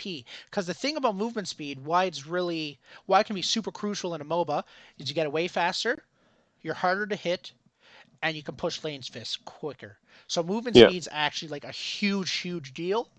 Well, and it's something again, like completely especially new. in a game that at its core is about timing. Exactly. So if you have to choose between spending time, let's say, chasing a buff in, let's say, jungle or laning, like every single thing is dependent on how much time you spend in it. So you just have the ability to either make it's a little more lenient if you make the mistake of going into jungle trying to grab a buff, and then you're like, oh shit, I just completely just left this lane alone. I got to get back to it right now. But it's Mhm. okay. I built movement speed. I can I quickly just zoom and go I do really it. like the idea I just said, but I do think movement speed can be broken. So I think there will be a lot of balancing, and it might be Well, one you of those just make things that you might cap. never be able to balance properly because there's Yeah. too many characters. And And that's why I think like having, let's say again, something like Elder Dragons, make sure they never your speed because you just threw your items, just have whatever soft cap you put on your items to make sure that you can't have movement speed be beyond, let's say, everyone starts at 100 and maximum's 200. Because again, stun is still a thing in the game, yeah, so irregardless, still If you have stun somebody if you who's faster than you. if you have a hard cap on something like that, though, it makes other players that have builds that don't include something like that become irrelevant just because they're not playing that. Like, if you hard cap it at 200, then if you are at 25 minutes in and your movement speed isn't 200, then you're fucking up and you're Well, forcing again, players to because make decisions. irregardless, let's say you're a character such as, let's say, our good boy over here, Narbash, Hmm. and now you have either be an item or a buff that increases stun time. So that would be the counter to somebody you notice somebody on the other team's building movement speed. But now, again, you can't guarantee that you're going to be able to stun them because there is some amount of skill involved. But you could hard stun them, even though they are faster than. uh, I think I'm gonna try to take the middle ground on this one. I think there needs to be a cap because you might end up playing a 50-minute game with a twin blast that you literally can't hit a hit on, and he's walking around, uh, like the big kid on the block. You know what I Yeah, but mean? Yeah, if you haven't won at that point, y'all are just dumb. Like, Okay, but if your twin blast is like electric scootering, like, Usain Bolting everywhere on the map. and you ain't won yet, yeah, you ain't gonna win. Like, Yeah, but but anyways, continue. I think that there should be a cap, but I think the cap should be almost unreachable. So that like Yeah. even if you played a 60-minute game, you probably still haven't reached the cap. Because Or there you'd get needs it to be at a 60. limit where the characters aren't walking around and you literally cannot hit them because they're walking too fast.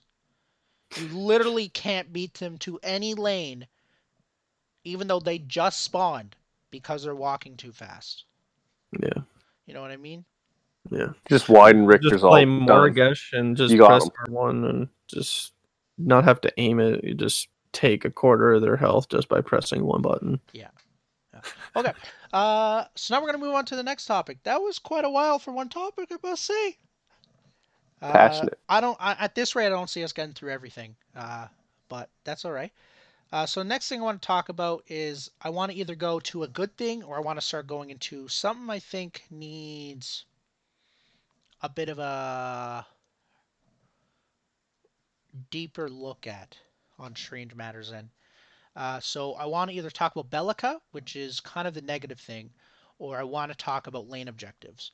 So if what I always like to put it this way, primary objectives are the primary objective in a MOBA and in Fault is to kill the enemy, to kill the core, the enemy core. Secondary objectives are Prime and Raptors. And then there's tertiary objectives. Do you remember the gold buff in Safe Lane and Yeah, Monolith? yeah. Yeah. Tertiary objectives. There's been a few hints on Strange Matters End of having each lane have a tertiary objective. Good. Nice. So if you want to, you can argue that there was a gold buff for the ADC. There was a river buff for the mid lane. There's a green buff for the jungle, but there's nothing for the off lane. The river buff's in a really weird place on the fault map. I'm not gonna lie. It's kind of a jungle buff now. But I think they're fixing that. I really hope they are. But so, what do you think would be a good off lane buff? Defense or damage mitigation, Health regen. mana Just like regen,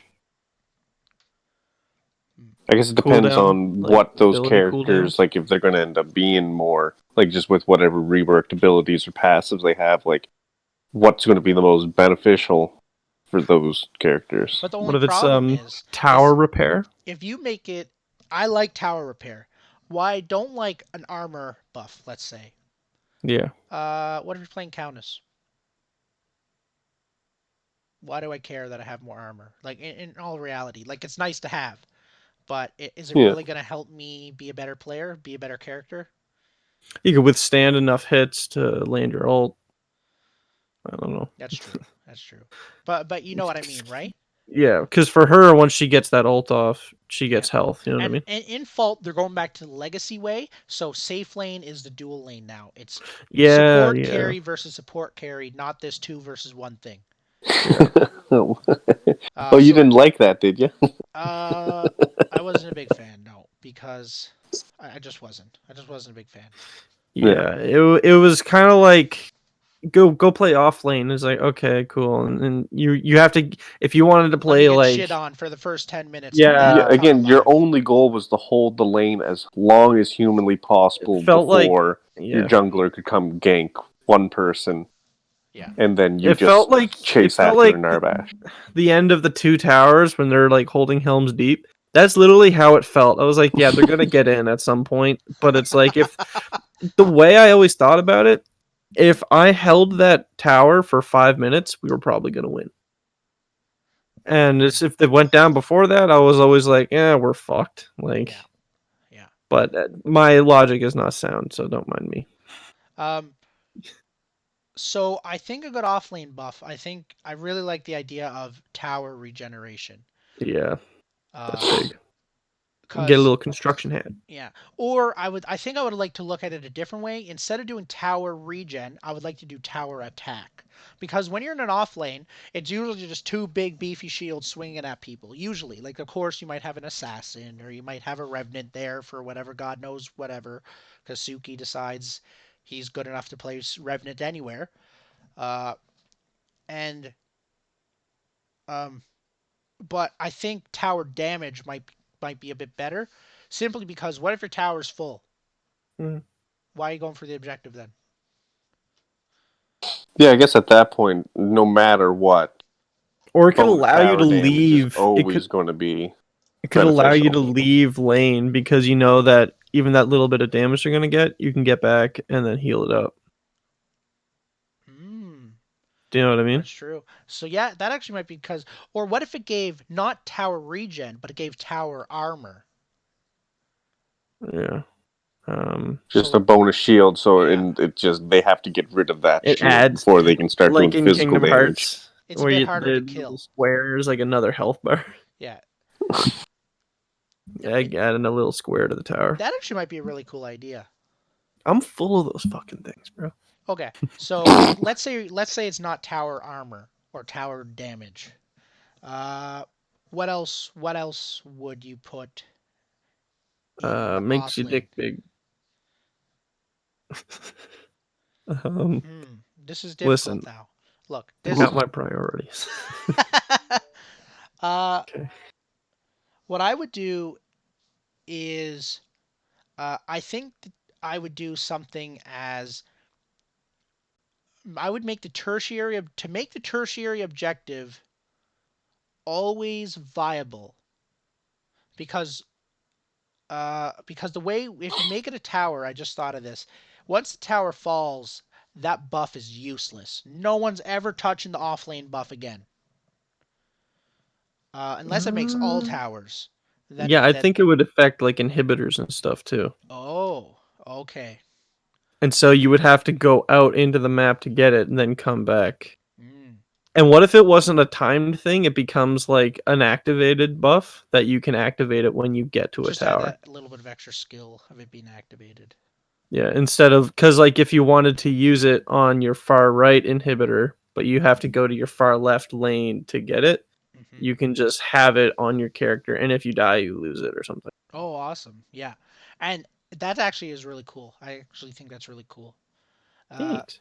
I was also thinking that what if the tertiary objective, this buff, was a buff that helped you get the secondary objectives?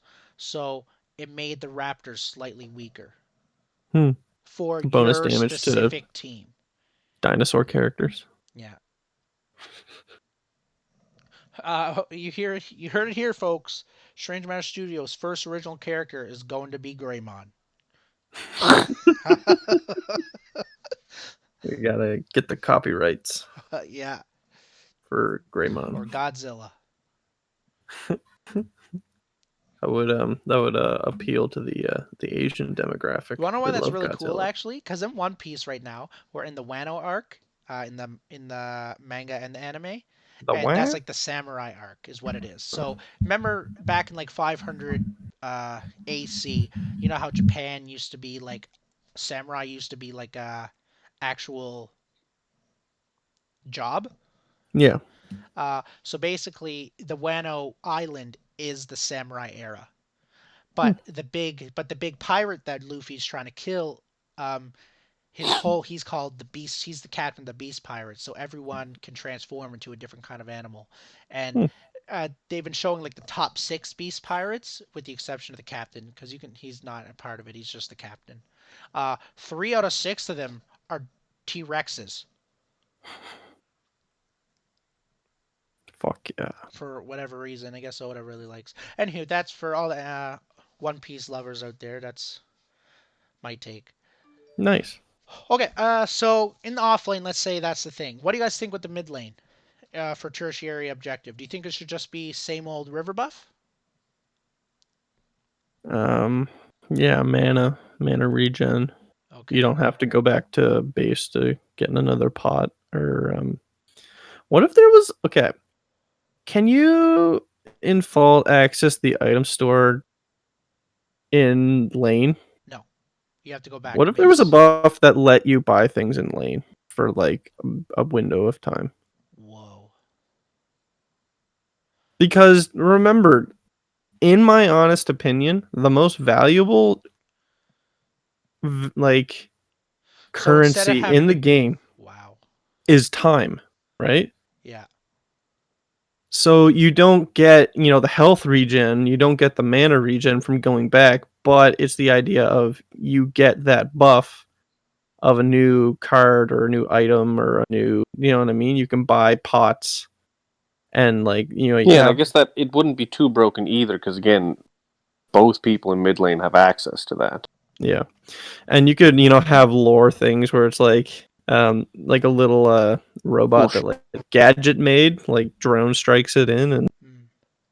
I don't know, it'd be kind of cool, you know what I I mean? think that would. I actually think what you just said was ingenious. Thanks. If you had, let's say, 20 seconds after you got a certain buff to access the item store in lane, so you don't have to go back and can keep pushing your lane. Yeah, like I think that is a lot more beneficial than a fucking movement speed buff. Yeah, Like yeah. like especially in like the like 3 to 12 minute range, like Hmm. not having to go back. And yeah, and it would reward players that don't get hit a lot. It would reward players that manage their mana because you obviously, when you go back to base, you get that that refill, but if you'd been watching your stuff good, then, you know, Mm. you could just get super fucking ahead and it would make you a big problem. I actually think that's. I'm gonna be honest. I don't think I'm topping that idea. Yeah, Same. that was pretty good. That was pretty good, Steve. Appreciate it. God damn it! I'm just gonna scratch out one Write it episode down. now. Fuck sakes. I actually was Write it. trying to find my notebook today because I have like 6 notebooks. They're all about different stuff, but I have 1 or 2 of them are just empty, and I bought them like all in bulk a while ago. And so I was trying to find one of them today, and I was gonna make it like notes on full, Mm, just because I would love to be able to do this kind of thing more often than just this one time. yeah. Maybe we can make like a series out of it. Yeah. Uh, Make and our own community corner. exactly. Definitely pick a better day than for Yes, Yeah, yes, fuck yes. Monday. It's only because of the corona. Mr. Canola Rona. Corona. virus. that this is working. You know what I Can you picture? mention Okay, just off topic. If the coronavirus was a person, that? I picture that he's that old white dude that's 70 years old that wears a top hat, and every time he walks by someone, he tips his hat. Doesn't matter who they are. And he tells like 18-year-olds and 17-year-olds that they're beautiful. Yeah, That fucking guy. yeah, that guy. Those guys come into Izzy's sometimes. Wow, you're very beautiful. And Madison looks over to me. He's like, "Fucking help me."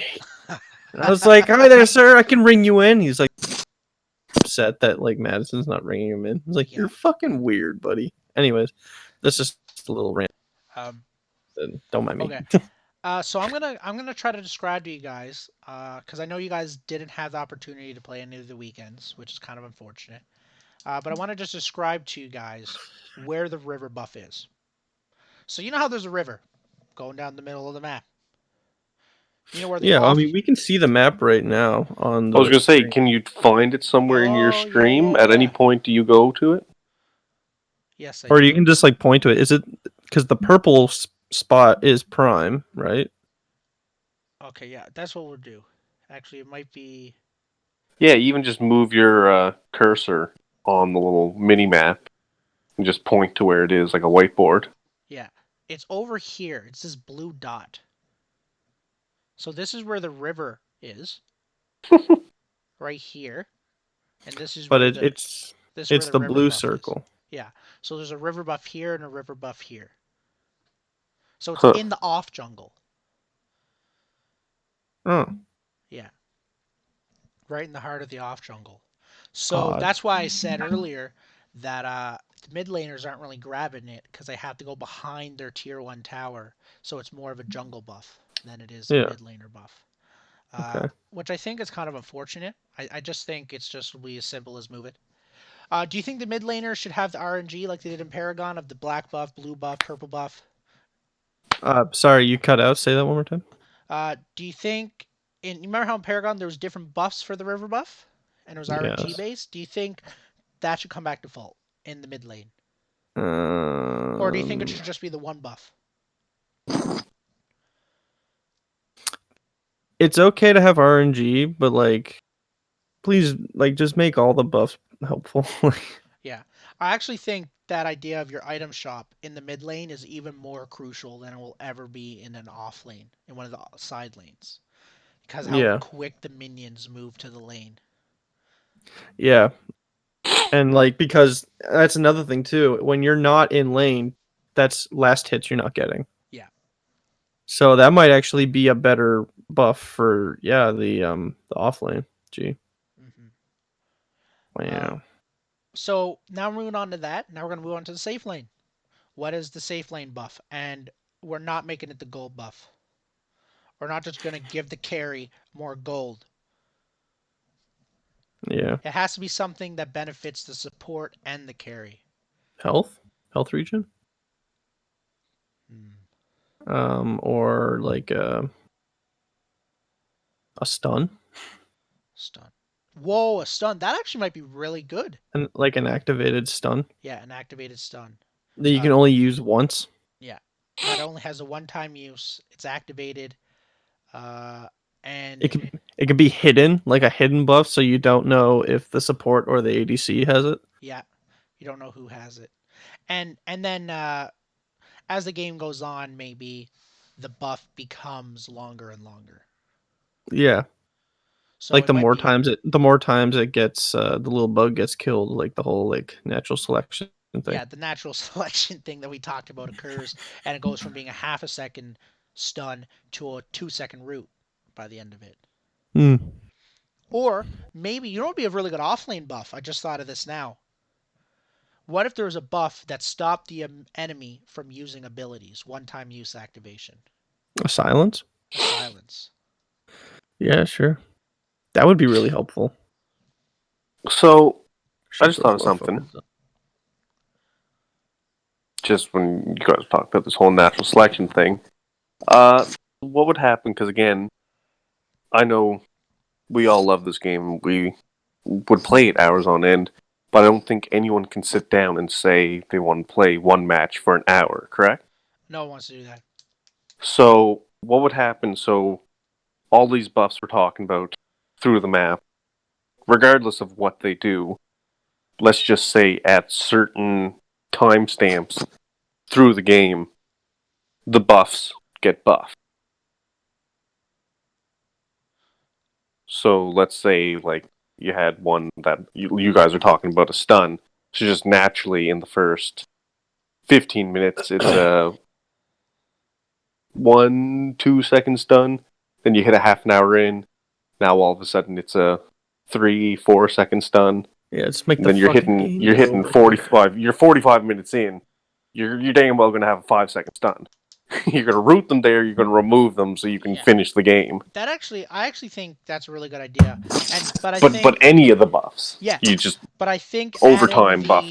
the more you kill it, the more it evolves is a good way to do it. Because what it will come down to, what I think is really cool about that, is it adds a huge dynamic to all the lanes. Because in the back of my head, if I'm a support, I don't want to worry about how many times my offlaner killed the buff because it's the offlaner's job. So then I'll know uh, by where we are in the game. Okay, did you happen to win your lane objective? You did? Okay, good. We're still in this game. Yeah, so no matter what role you're playing in the game, you have something to farm Yes. outside of just. I mean, Yes. That's actually really cool. The idea of natural selection throughout the whole map. Hmm.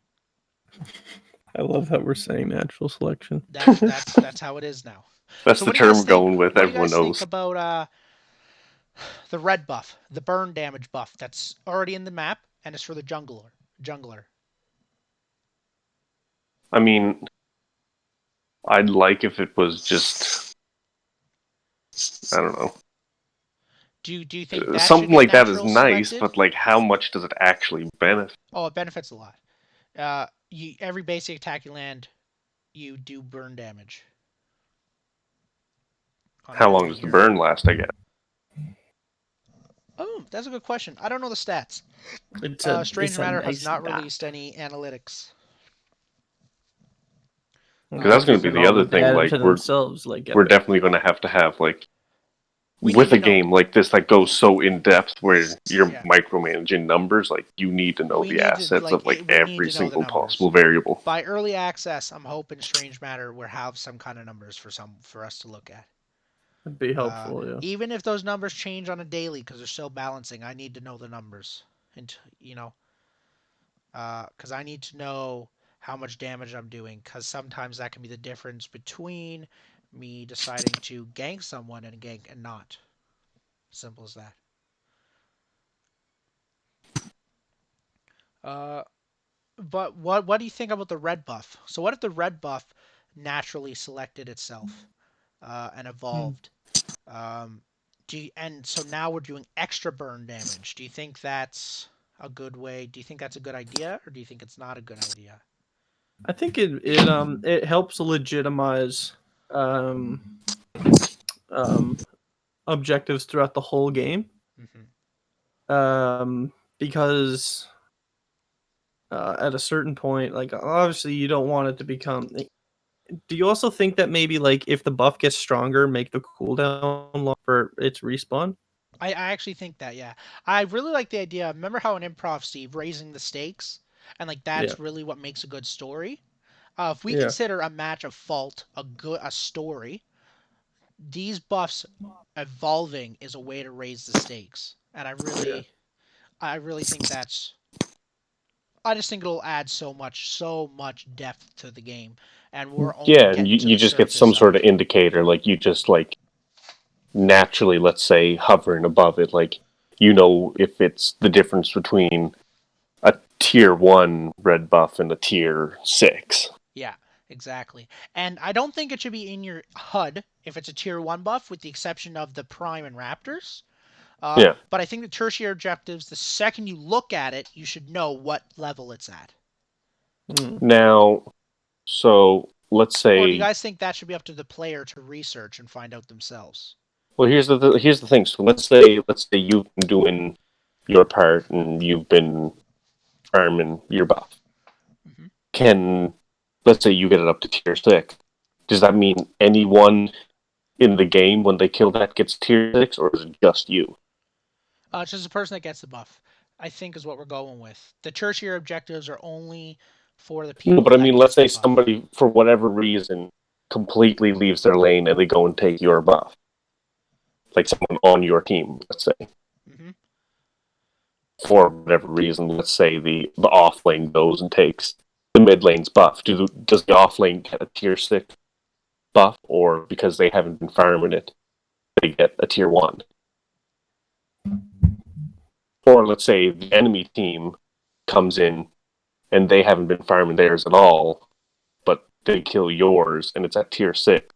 Does the enemy team get tier 6, or does no matter what, if it's on the enemy, like the other side, like because that's how you just end up like how do you balance that, or do you just mirror it? So whatever you're on your side, whatever buff that is, if you get it on theirs, let's say because you're attacking their core, and it was just more convenient to grab their buff, you grab theirs, but theirs is only tier 2.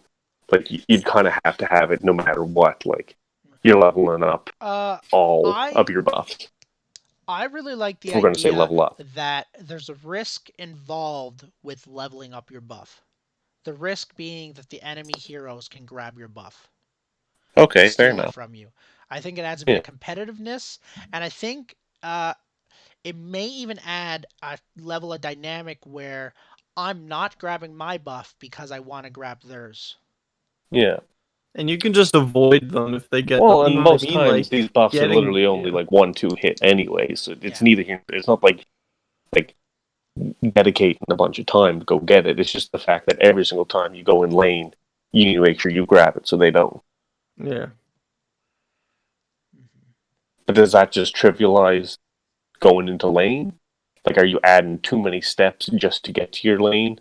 Because again, we're talking about time being valuable. So, I mean, I guess as long as the Yeah. amount of buff you're getting, it doesn't matter if you're wasting more time. As long as each time With you go the do it, with it's the more ex- powerful. with the exception of the river buff, because the mid lane is shorter and it takes them half a second to go get the river buff and come back, I think the side lane buffs need to be in the lane to try to keep that laning phase going. Oh, 100%. Yeah, you wouldn't be able to throw it like in the middle of the river. Yeah. Could you? Oh boy. And especially where that idea of time that's been brought up, and you don't want to have to take the time to walk over to it more than you need to. So keeping it in the lane where you already are is kind of a good way to do it. Because then, Yep, yeah, yeah. Hmm. Do you guys got any final thoughts on that, or are we gonna move on to the next thing? I'm good to go to the next thing. You're talking about Belka? Bellica. We're gonna talk about Bellica for a second. So we've moved on to the portion of what I personally believe is the negative of Bellica at the moment. And there's a bit of a story that has to go with this to understand why I believe she's just less fun and just an overall worse character than she previously was. So, Strange Matter made the executive decision they're giving every hero a passive. I don't know if you guys knew that. So every hero is having 5 abilities now. Every Good. and the reason they're doing that is they're trying to add depth to the characters because their argument was why would you choose a gadget over a howitzer? There was no real reason at fault. It was just about personal preference. But with this passive, it will add a difference to a team comp, if that makes any sense. Yep. Uh, so that sounds fantastic. So basically, what they did is remember how earlier in our discussion we were mentioning that Paragon did a really bad poorly where when there was a problem they used to nerf all the characters instead of making them better. Yeah. And the thing is everyone wants to feel like the character they're using is fantastic. It just adds a level of fun. It adds that I'm gonna fuck you up kind of concept thing. Yeah, a little bit of confidence. Yeah, that you got going. Uh, so they gave every character a passive to basically elevate the gameplay. Simple as that, and to give heroes more depth. They were killing two birds with one stone. So now we're going to talk about why I think Bellica is the sole exception to this, to the 13 heroes they currently have. And I want you guys to give your opinion at the end if you disagree, agree, whatever. So to go over this, we got to talk about the original Paragon Bellica before they added the passives. So to do that, you got the root. You got a root which hits in a straight line. This does a certain amount of energy damage, and anyone that gets hit in that line gets rooted. Simple as that, right? Yep. You got her drone. She places down a drone, and it defends this radius. Within that radius, it does 0 damage. It takes about 2 basic attacks approximately to kill. And if you don't kill that drone, enemy heroes lose mana while in its radius.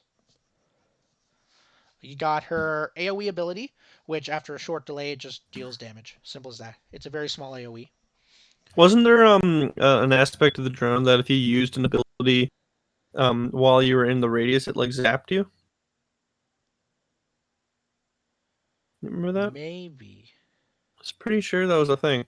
Okay. Was that a Paragon thing or a Fault thing? Yeah, it was a Paragon It's thing. in Fault. If you But it might have been. It might have been. I actually don't remember, to be honest. okay. Well, Okay. And and Bellica's ult, she pulled out her pistol, she shot 1 bullet at a specific enemy of your choice, whichever enemy you're aiming at, and it deals a certain X amount of energy damage and 1% of their missing mana. Simple as that. So the thing that made Bellica super fantastic was she was what we call a utility mage. She was a utility mage. She had worse range, worse basic attack damage, and slightly worse energy damage than every other character like Howitzer, Gideon, Gadget. But her utility made up for that. And because of that, she was like a top tier pick. You know what I mean? And to where Gideon, Howitzer, and Gadget used to target more so multiple people at once, uh, Bellica had more of a singular target, but you had the ability to target more, if that makes any sense.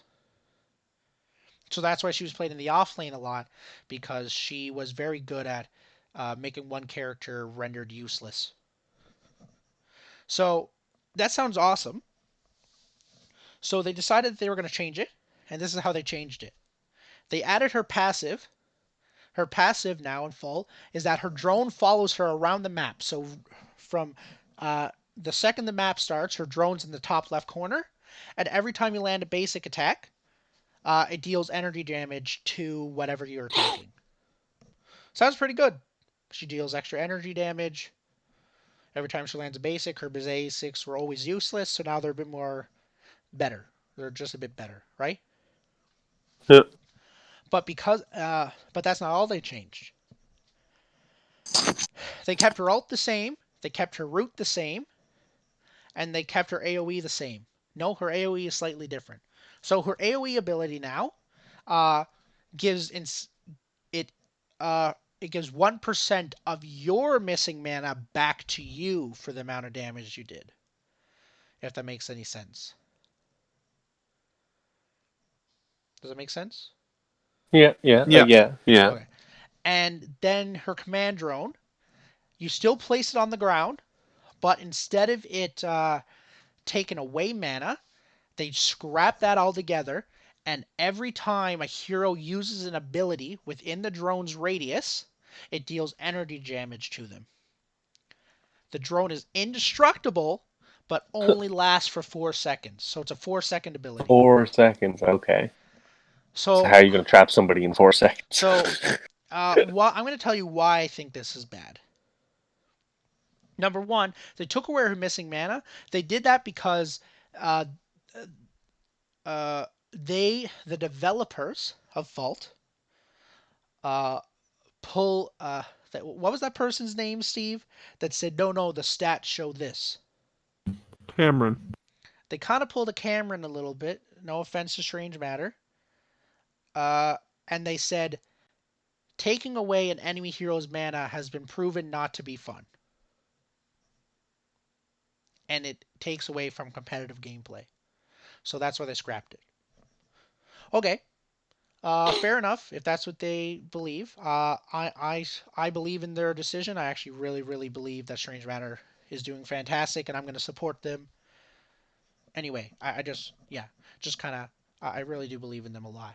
But the thing is they kept her ult the same. So her ult still has something to do with missing mana. Yeah. So now her kit already is not synchronizing the way it should be. You know what I mean? And the thing is that as well, that missing mana ability on her command drone added utility to Bellica that no other character had. So now you're taking away from her utility and you're taking away from her abilities synchronizing. So now it feels like it's just more of a random character with random abilities thrown on it that have no uniqueness to her. That's the first thing. And Just a then bit of this an is, identity crisis. yeah. Then this is the second thing, and this is the big thing that I think needs to be fixed. And I think it's a simple fix. When you're using her command drone ability, you can't use her passive because it's the same drone.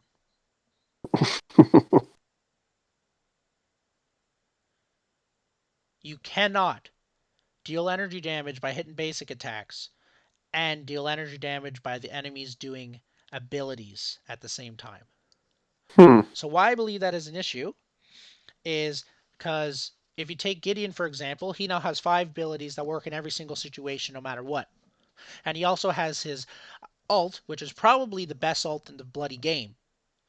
Because and also just to add to his ult, you guys don't know this, but they made Gideon's ult give him a shield, so he's more difficult to knock out of his ult. And What that the fuck? man will CC everyone Yep. if it's They done gave him a properly. shield? Yeah, for every person that's in the ult, he gets a slight bit of a shield that blocks Okay. CC. I should mention I that did. part. I didn't know Black Hole was one of the ults in the game that needed a buff, but okay. Remember in It was news Paragon, to me. remember in Paragon, people literally were using Gideon in competitive at the competitive level simply because his ult was that good, even though the rest of his kit and ability damage was worse than Gadget and Howitzer. Yeah. Like that's how good his ult is. Yeah. So now you do this. So basically, what I feel like they did is they made every character better, and then they made Bellica worse because she now lacks uniqueness. She's now just another damage mage like Gadget, Howitzer, and Gideon. Uh, Plus, she lacks her uniqueness. Well, that's kind of the same thing. Plus, she lacks her utility, and they didn't make up for it with.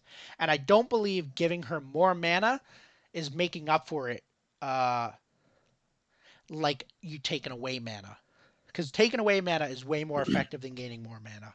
Especially when you Yeah. learn the faction system, and you learn that one of the factions you can go in is called Magician that regenerates mana at all times. So mana shouldn't really be that big of a deal if you want to build those kind of items. Hmm. So basically, what I think needs to change, in my opinion, is number one, the command drone needs to be a second drone. She needs to be able to Oh, use her 100%. abilities at all times. Yeah. Yep. Number two, 4 seconds is not long enough. Come on, brothers. 4 seconds, really. But the thing that can be really cool about her ult or about her command drone ability is they can hit multiple targets at once if they use their abilities. Hmm. So it's easy counterable, but counterplay is always a good thing. So that's no big deal. Yeah. Uh, I think Bellica is now suffering an identity crisis. She went from being more of a utility mage to a damage mage. But she's a damage mage with worse range and worse ability damage. The other day, I asked a streamer, not going to mention his names, that's a tester, why is Bellica better now? You know what his answer was? Because she does more damage. This was yesterday. I was very disappointed. Okay. I was like, great. That's what I wanted. Was that's all I care. Like more damage. Yeah, woo. I'm glad It's like Bellic. that's not what we got the ADC in the jungle for. Like, Yeah, yeah. Well, like mages are kind of the secondary ADC, so I kind of see where they're coming from. But like, they need to give me more than she just does more damage. Oh, the number of health damage you deal goes up, and it's not like they. Anywho, What do you guys think? Do you guys disagree with me? Agree with me? What are your Yeah. thoughts? I mean, no matter what, you need two drones. There's no way you can be taking away your passive to use an Even if it's ability. just 4 seconds, right? That's the whole point of a passive too. It's like it's not affected by activated things. You know what I mean? It's a passive. Like, Yeah, you know what I mean? It's yeah, just an aspect about the character. yeah. Um, what do you guys think about her identity? Do you guys think, when you think about it, just roll it in your heads for a few seconds. Do you think that she's still, would you argue that she's still a utility mage, even though they took away her mana? Well, like that was always the great thing. Like if you were fighting Bellica, you needed to be careful. Like if you were someone that relied on your mana a lot, crunch, then you'd stay away from Bellica. But if you were like Chimera and you didn't give a shit about mana, like it was okay. Yeah. You know what I mean? Like I think the thing that also as well is now that she's more of a damage mage, quote unquote, uh, she she's she doesn't have that unique flair that makes you want to choose her because someone as a counter to a certain other mage. As mhm, you just said, like before, uh, if someone chose Crunch, it'd be an instant choose Bellica because she's a good counter to Crunch. But yeah, now we're losing that a little bit. We're losing that counterplay a little bit, yeah. right? Because like you always had to be careful. Like you had to Yeah. be aware of like how much you're using um your stuff because like that was the whole thing. Like she was a police officer, and it's like if you're fucking around too much, if you're abusing the law, if you're using your abilities too much, then you had to pay the price. Yeah. I got a question, just out of lore. Isn't Murdoch like a police officer also? Or a Yeah, police they post? Bellica and Murdoch were they were like partners or something. Oh, okay. Not partners, but they were part of the same group, I think. Okay, cool. Apparently, Fall's going to come up with its own lore eventually, but yeah, I think this is kind of cool. I think for maybe like legal reasons they'd have to. Yeah, yeah. They Yeah, just to differentiate they're itself only allowed to from. use the assets that they were given. Everything else Yeah. has to be unique, create their own creation. Yeah.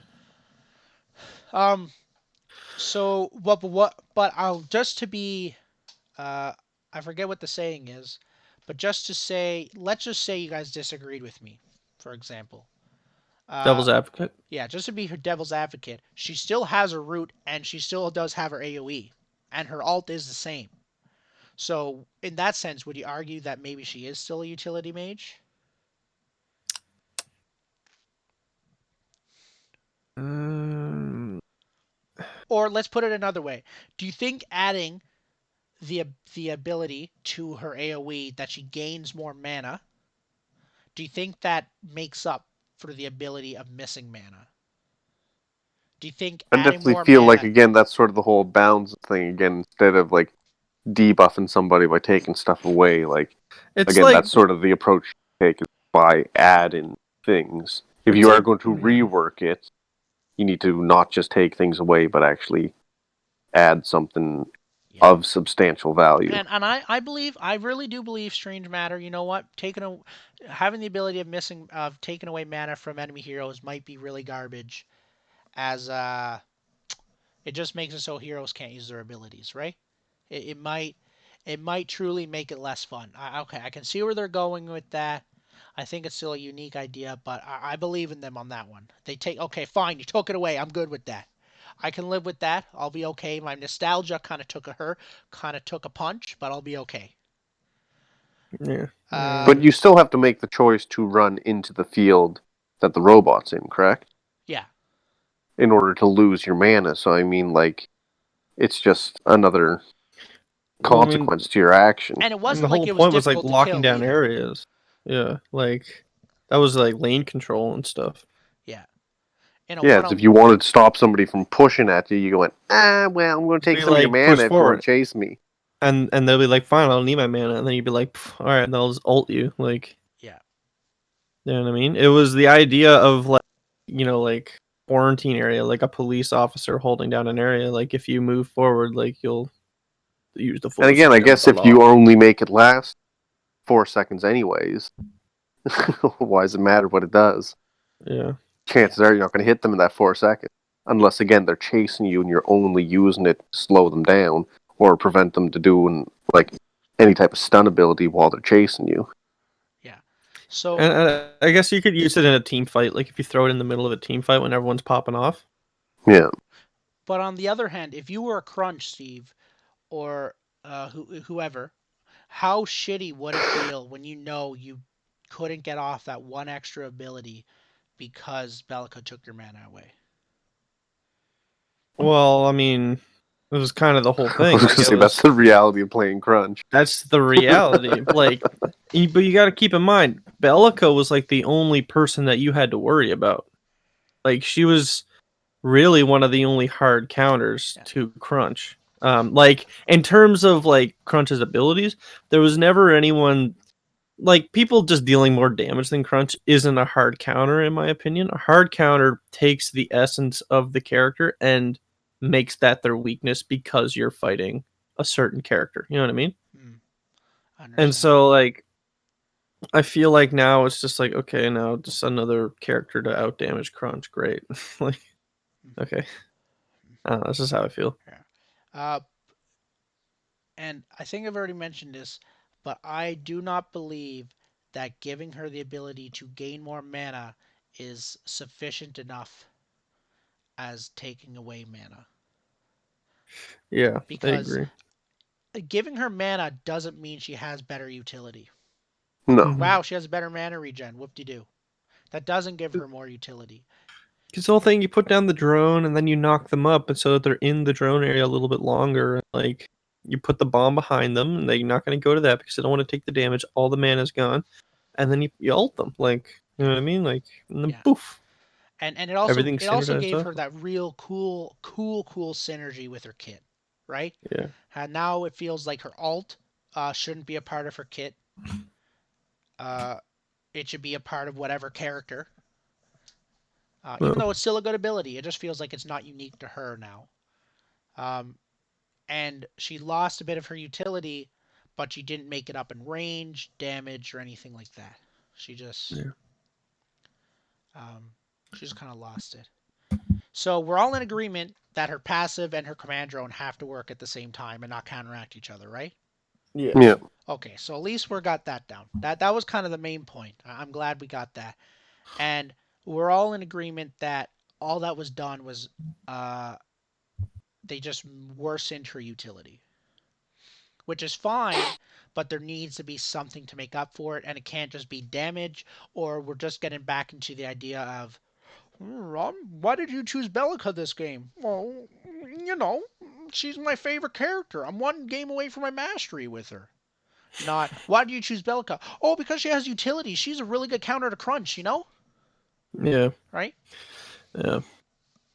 Yeah. I knew that Gideon was going to be a big pick, and I knew that he was going to be popping off a lot. So I figured, okay, well, since or howitzer, I figure if I can just control the lane a bit more, lock down the area because I know I can't win in the fight, Yeah. then like,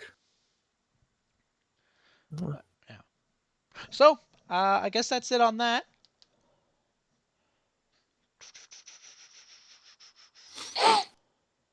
Yeah. hell yeah. Okay, and I got two more things on the list. Two Hell more yeah. things. So the Do next thing I you? want to talk about is the Rift Herald. So this is kind of back to the jungle. Actually, now that I said this, I thought of a third thing. Uh, so Yo, in League of Greg. Legends, yes, kind sir. I don't know if you guys would be. I don't know what your mindset is right now. But I was thinking about going to bed. So just because I have to wake up early in the morning and complete an assignment before an online class. Okay. And it's 12:30 here now. So I didn't know if you guys wanted to keep talking or if you wanted to save the topics for maybe some other time this week. We can stream again and talk about them then. I'm down for either. I'm good. It is 1 a.m. Didn't realize the time. What about If you, Steve? It really doesn't matter to me. Yeah. So yeah, I we got it. mean, Again, I still have my own handful of topics I want to talk about at some point. So, Yeah. I mean, there's definitely no We got through like lacking what? of it. I mean, you can definitely probably put it on the screen just so everyone can see, just like that little Discord you're going to start trying to put together. Yes. Just anyone who's watching, just so they I know put that it in like my. I did put we it in my. are. I did put it in my Twitch channel. I think it's a bit early, so I don't know if I want to advertise it yet. Oh, fair enough. Yeah, yeah. Because I wanna. How did I word this?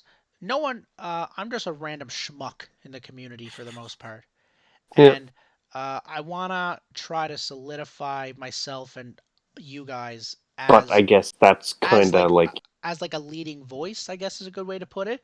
yeah. And we Well, you can't kind of really do do that that. by creating it. As soon as you have that Discord and you have talking, that it's just a community off stream as well. It isn't just opinion here. I mean, we've had a couple people. I've been looking at the stream. There's a couple people who have genuinely been like tuned in for a while and listening Yes. to our opinions. So I mean, you're less likely to comment on a random person's stream as you are to have an opinion in a Discord and just kind of have an open conversation about something. Okay. Well, in that case, we'll. I'm start just off. thinking, just if anyone right now listening that like wants to talk about these kind of things and any desires, or even if they have opinions of things they Exactly. want us to talk about next time we Yeah, get on screen. drop it in the chat, and we'll Link to the be part of- Discord. Yeah. So we started our own Discord. It only became a thing today.